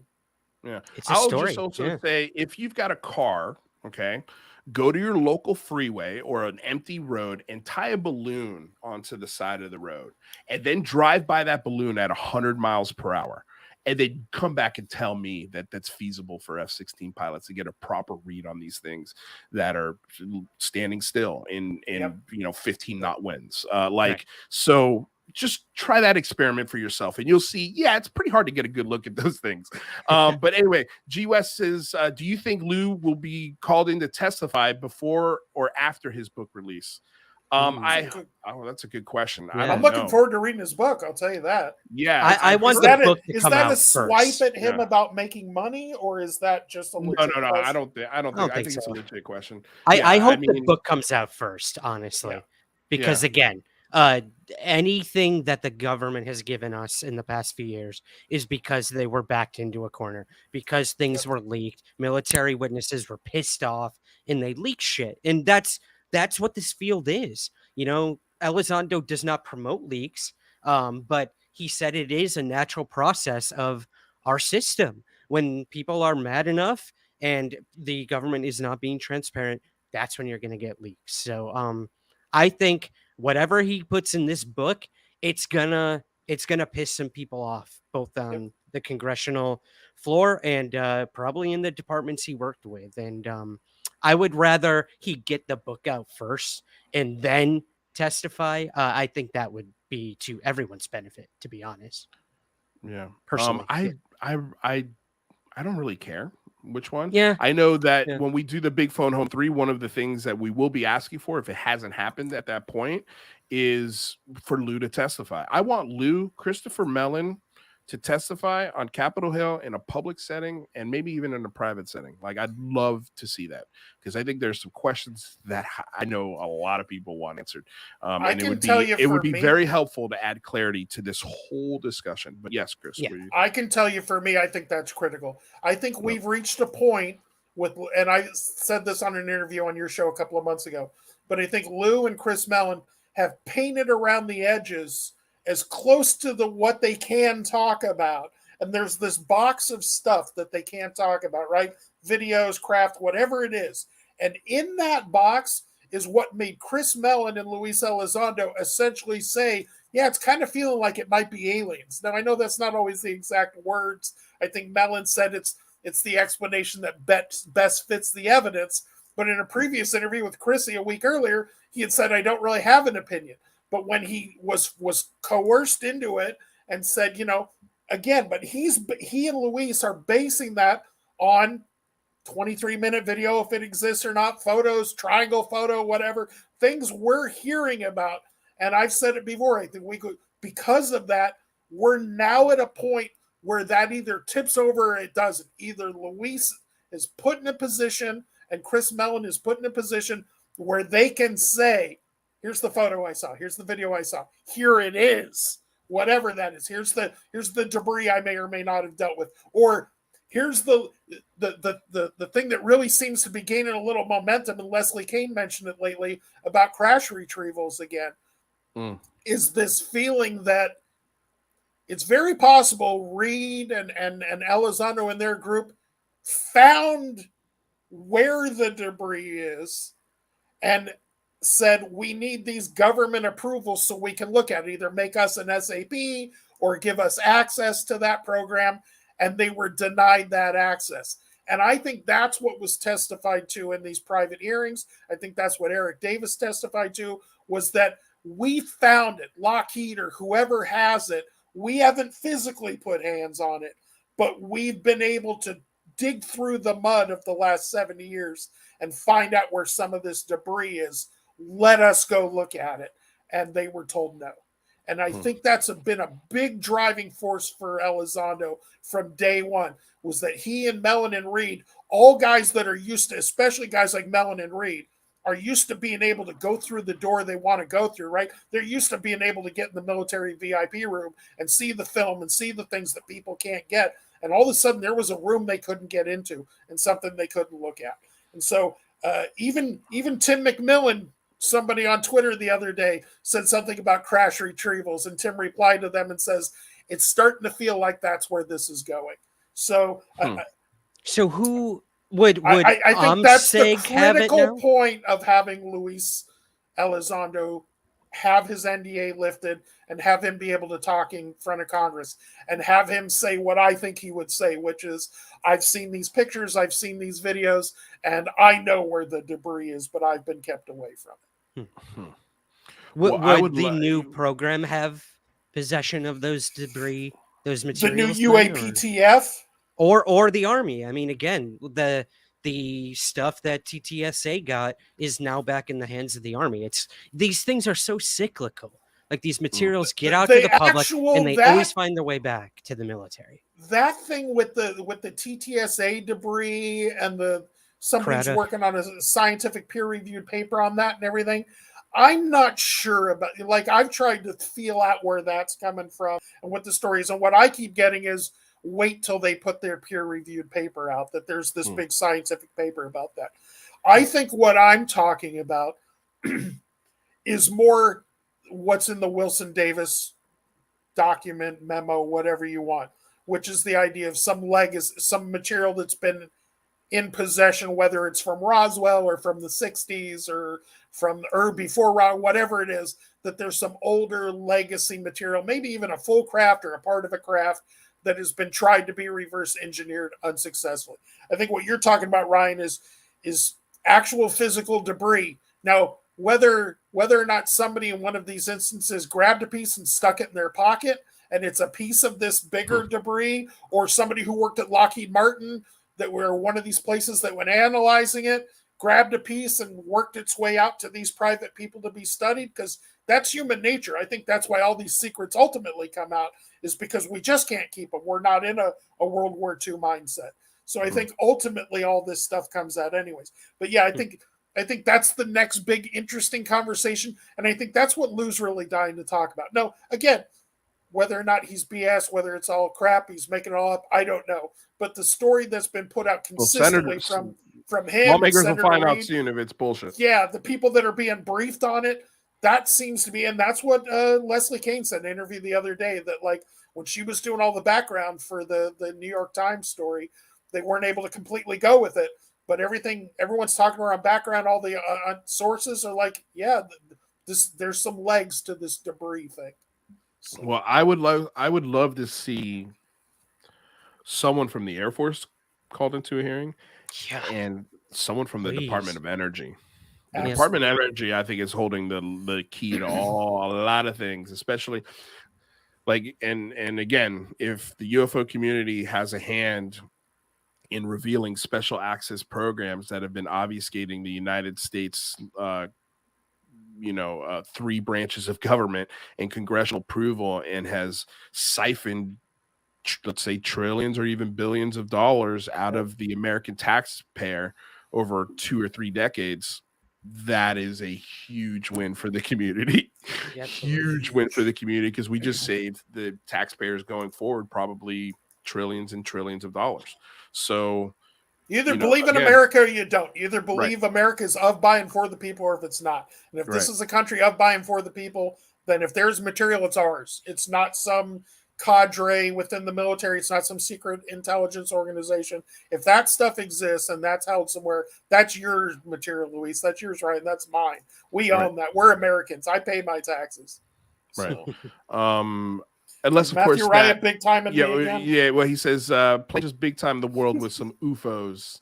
UFOs. I love it. All right, you guys. Well, this has been 2 hours, amazing conversation. I appreciate you guys being here. Ryan, surprise.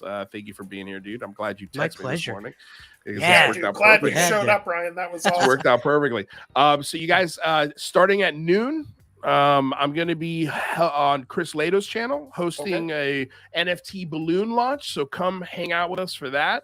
We're going to be having all sorts of people from this Utah symposium coming through and interviewing them. Might have Avi Loeb stop by. So come hang out. That could be a cool stream. But Chris, you've got 2 other interviews today as well, right? What's going on? Well, I'm going to watch you at noon while I'm working. And then at 1:30, I'm on with Andy McGrillen. Although I think he often pre-tapes.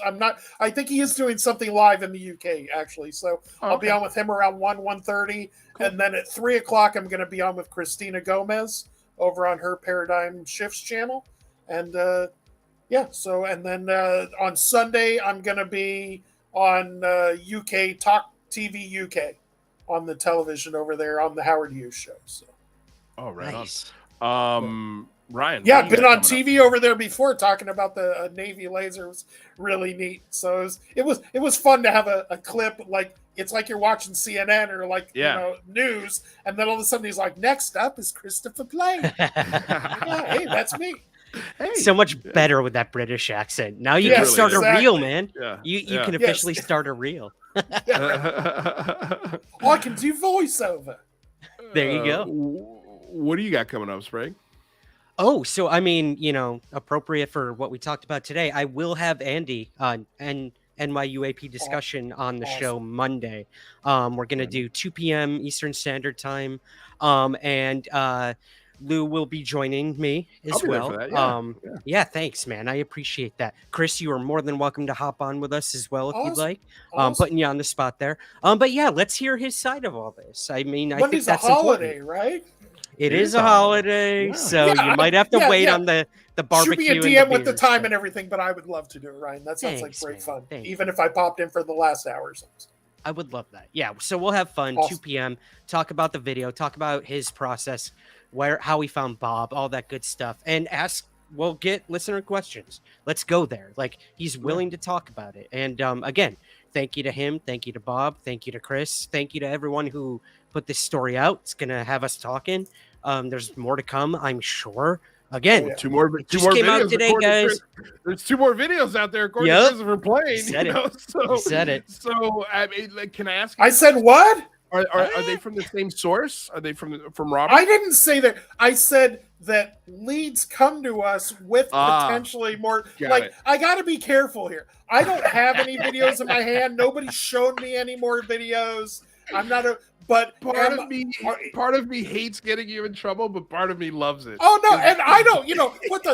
It's not like I'm getting paid $30,000 a month at the Debrief. Like I'll live if they kick me out of the place. But, yes, we're working on stuff, man. Like we're never not working on stuff. And I know that. Videos, these sort of things, those are top priority. So do you want to give us a month, maybe?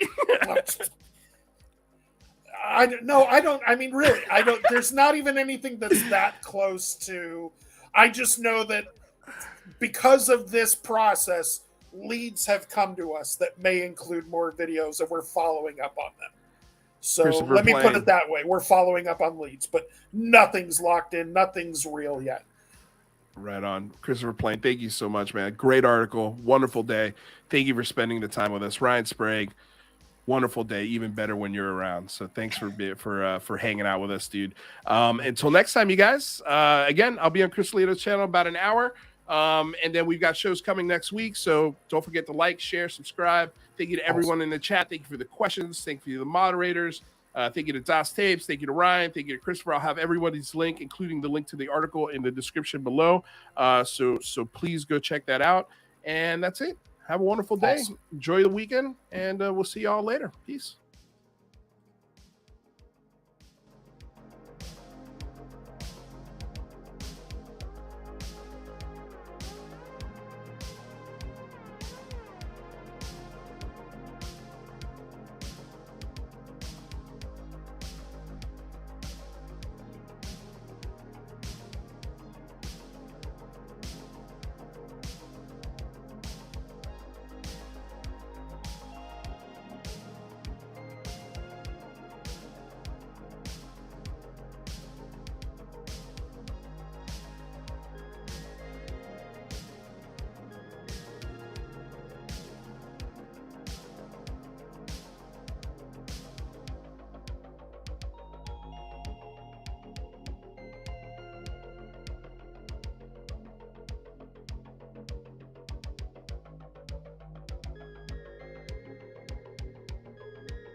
I'm going to tell y'all right now, all of these wonderful people would not be here without Patreon supporters like you. If you enjoy credible news, reviews, and commentary on UFOs and UAPs 5 days a week, you want to support this show. What's your name? Marty. Marty, look how easy this is, Marty. Pick up your phone. Boom! You're a Patreon member. I mean, look, it's so easy. You just click the link, which is right here. Just for $1 a month, you can support this show. Just fill out the information and pledge what's comfortable for you.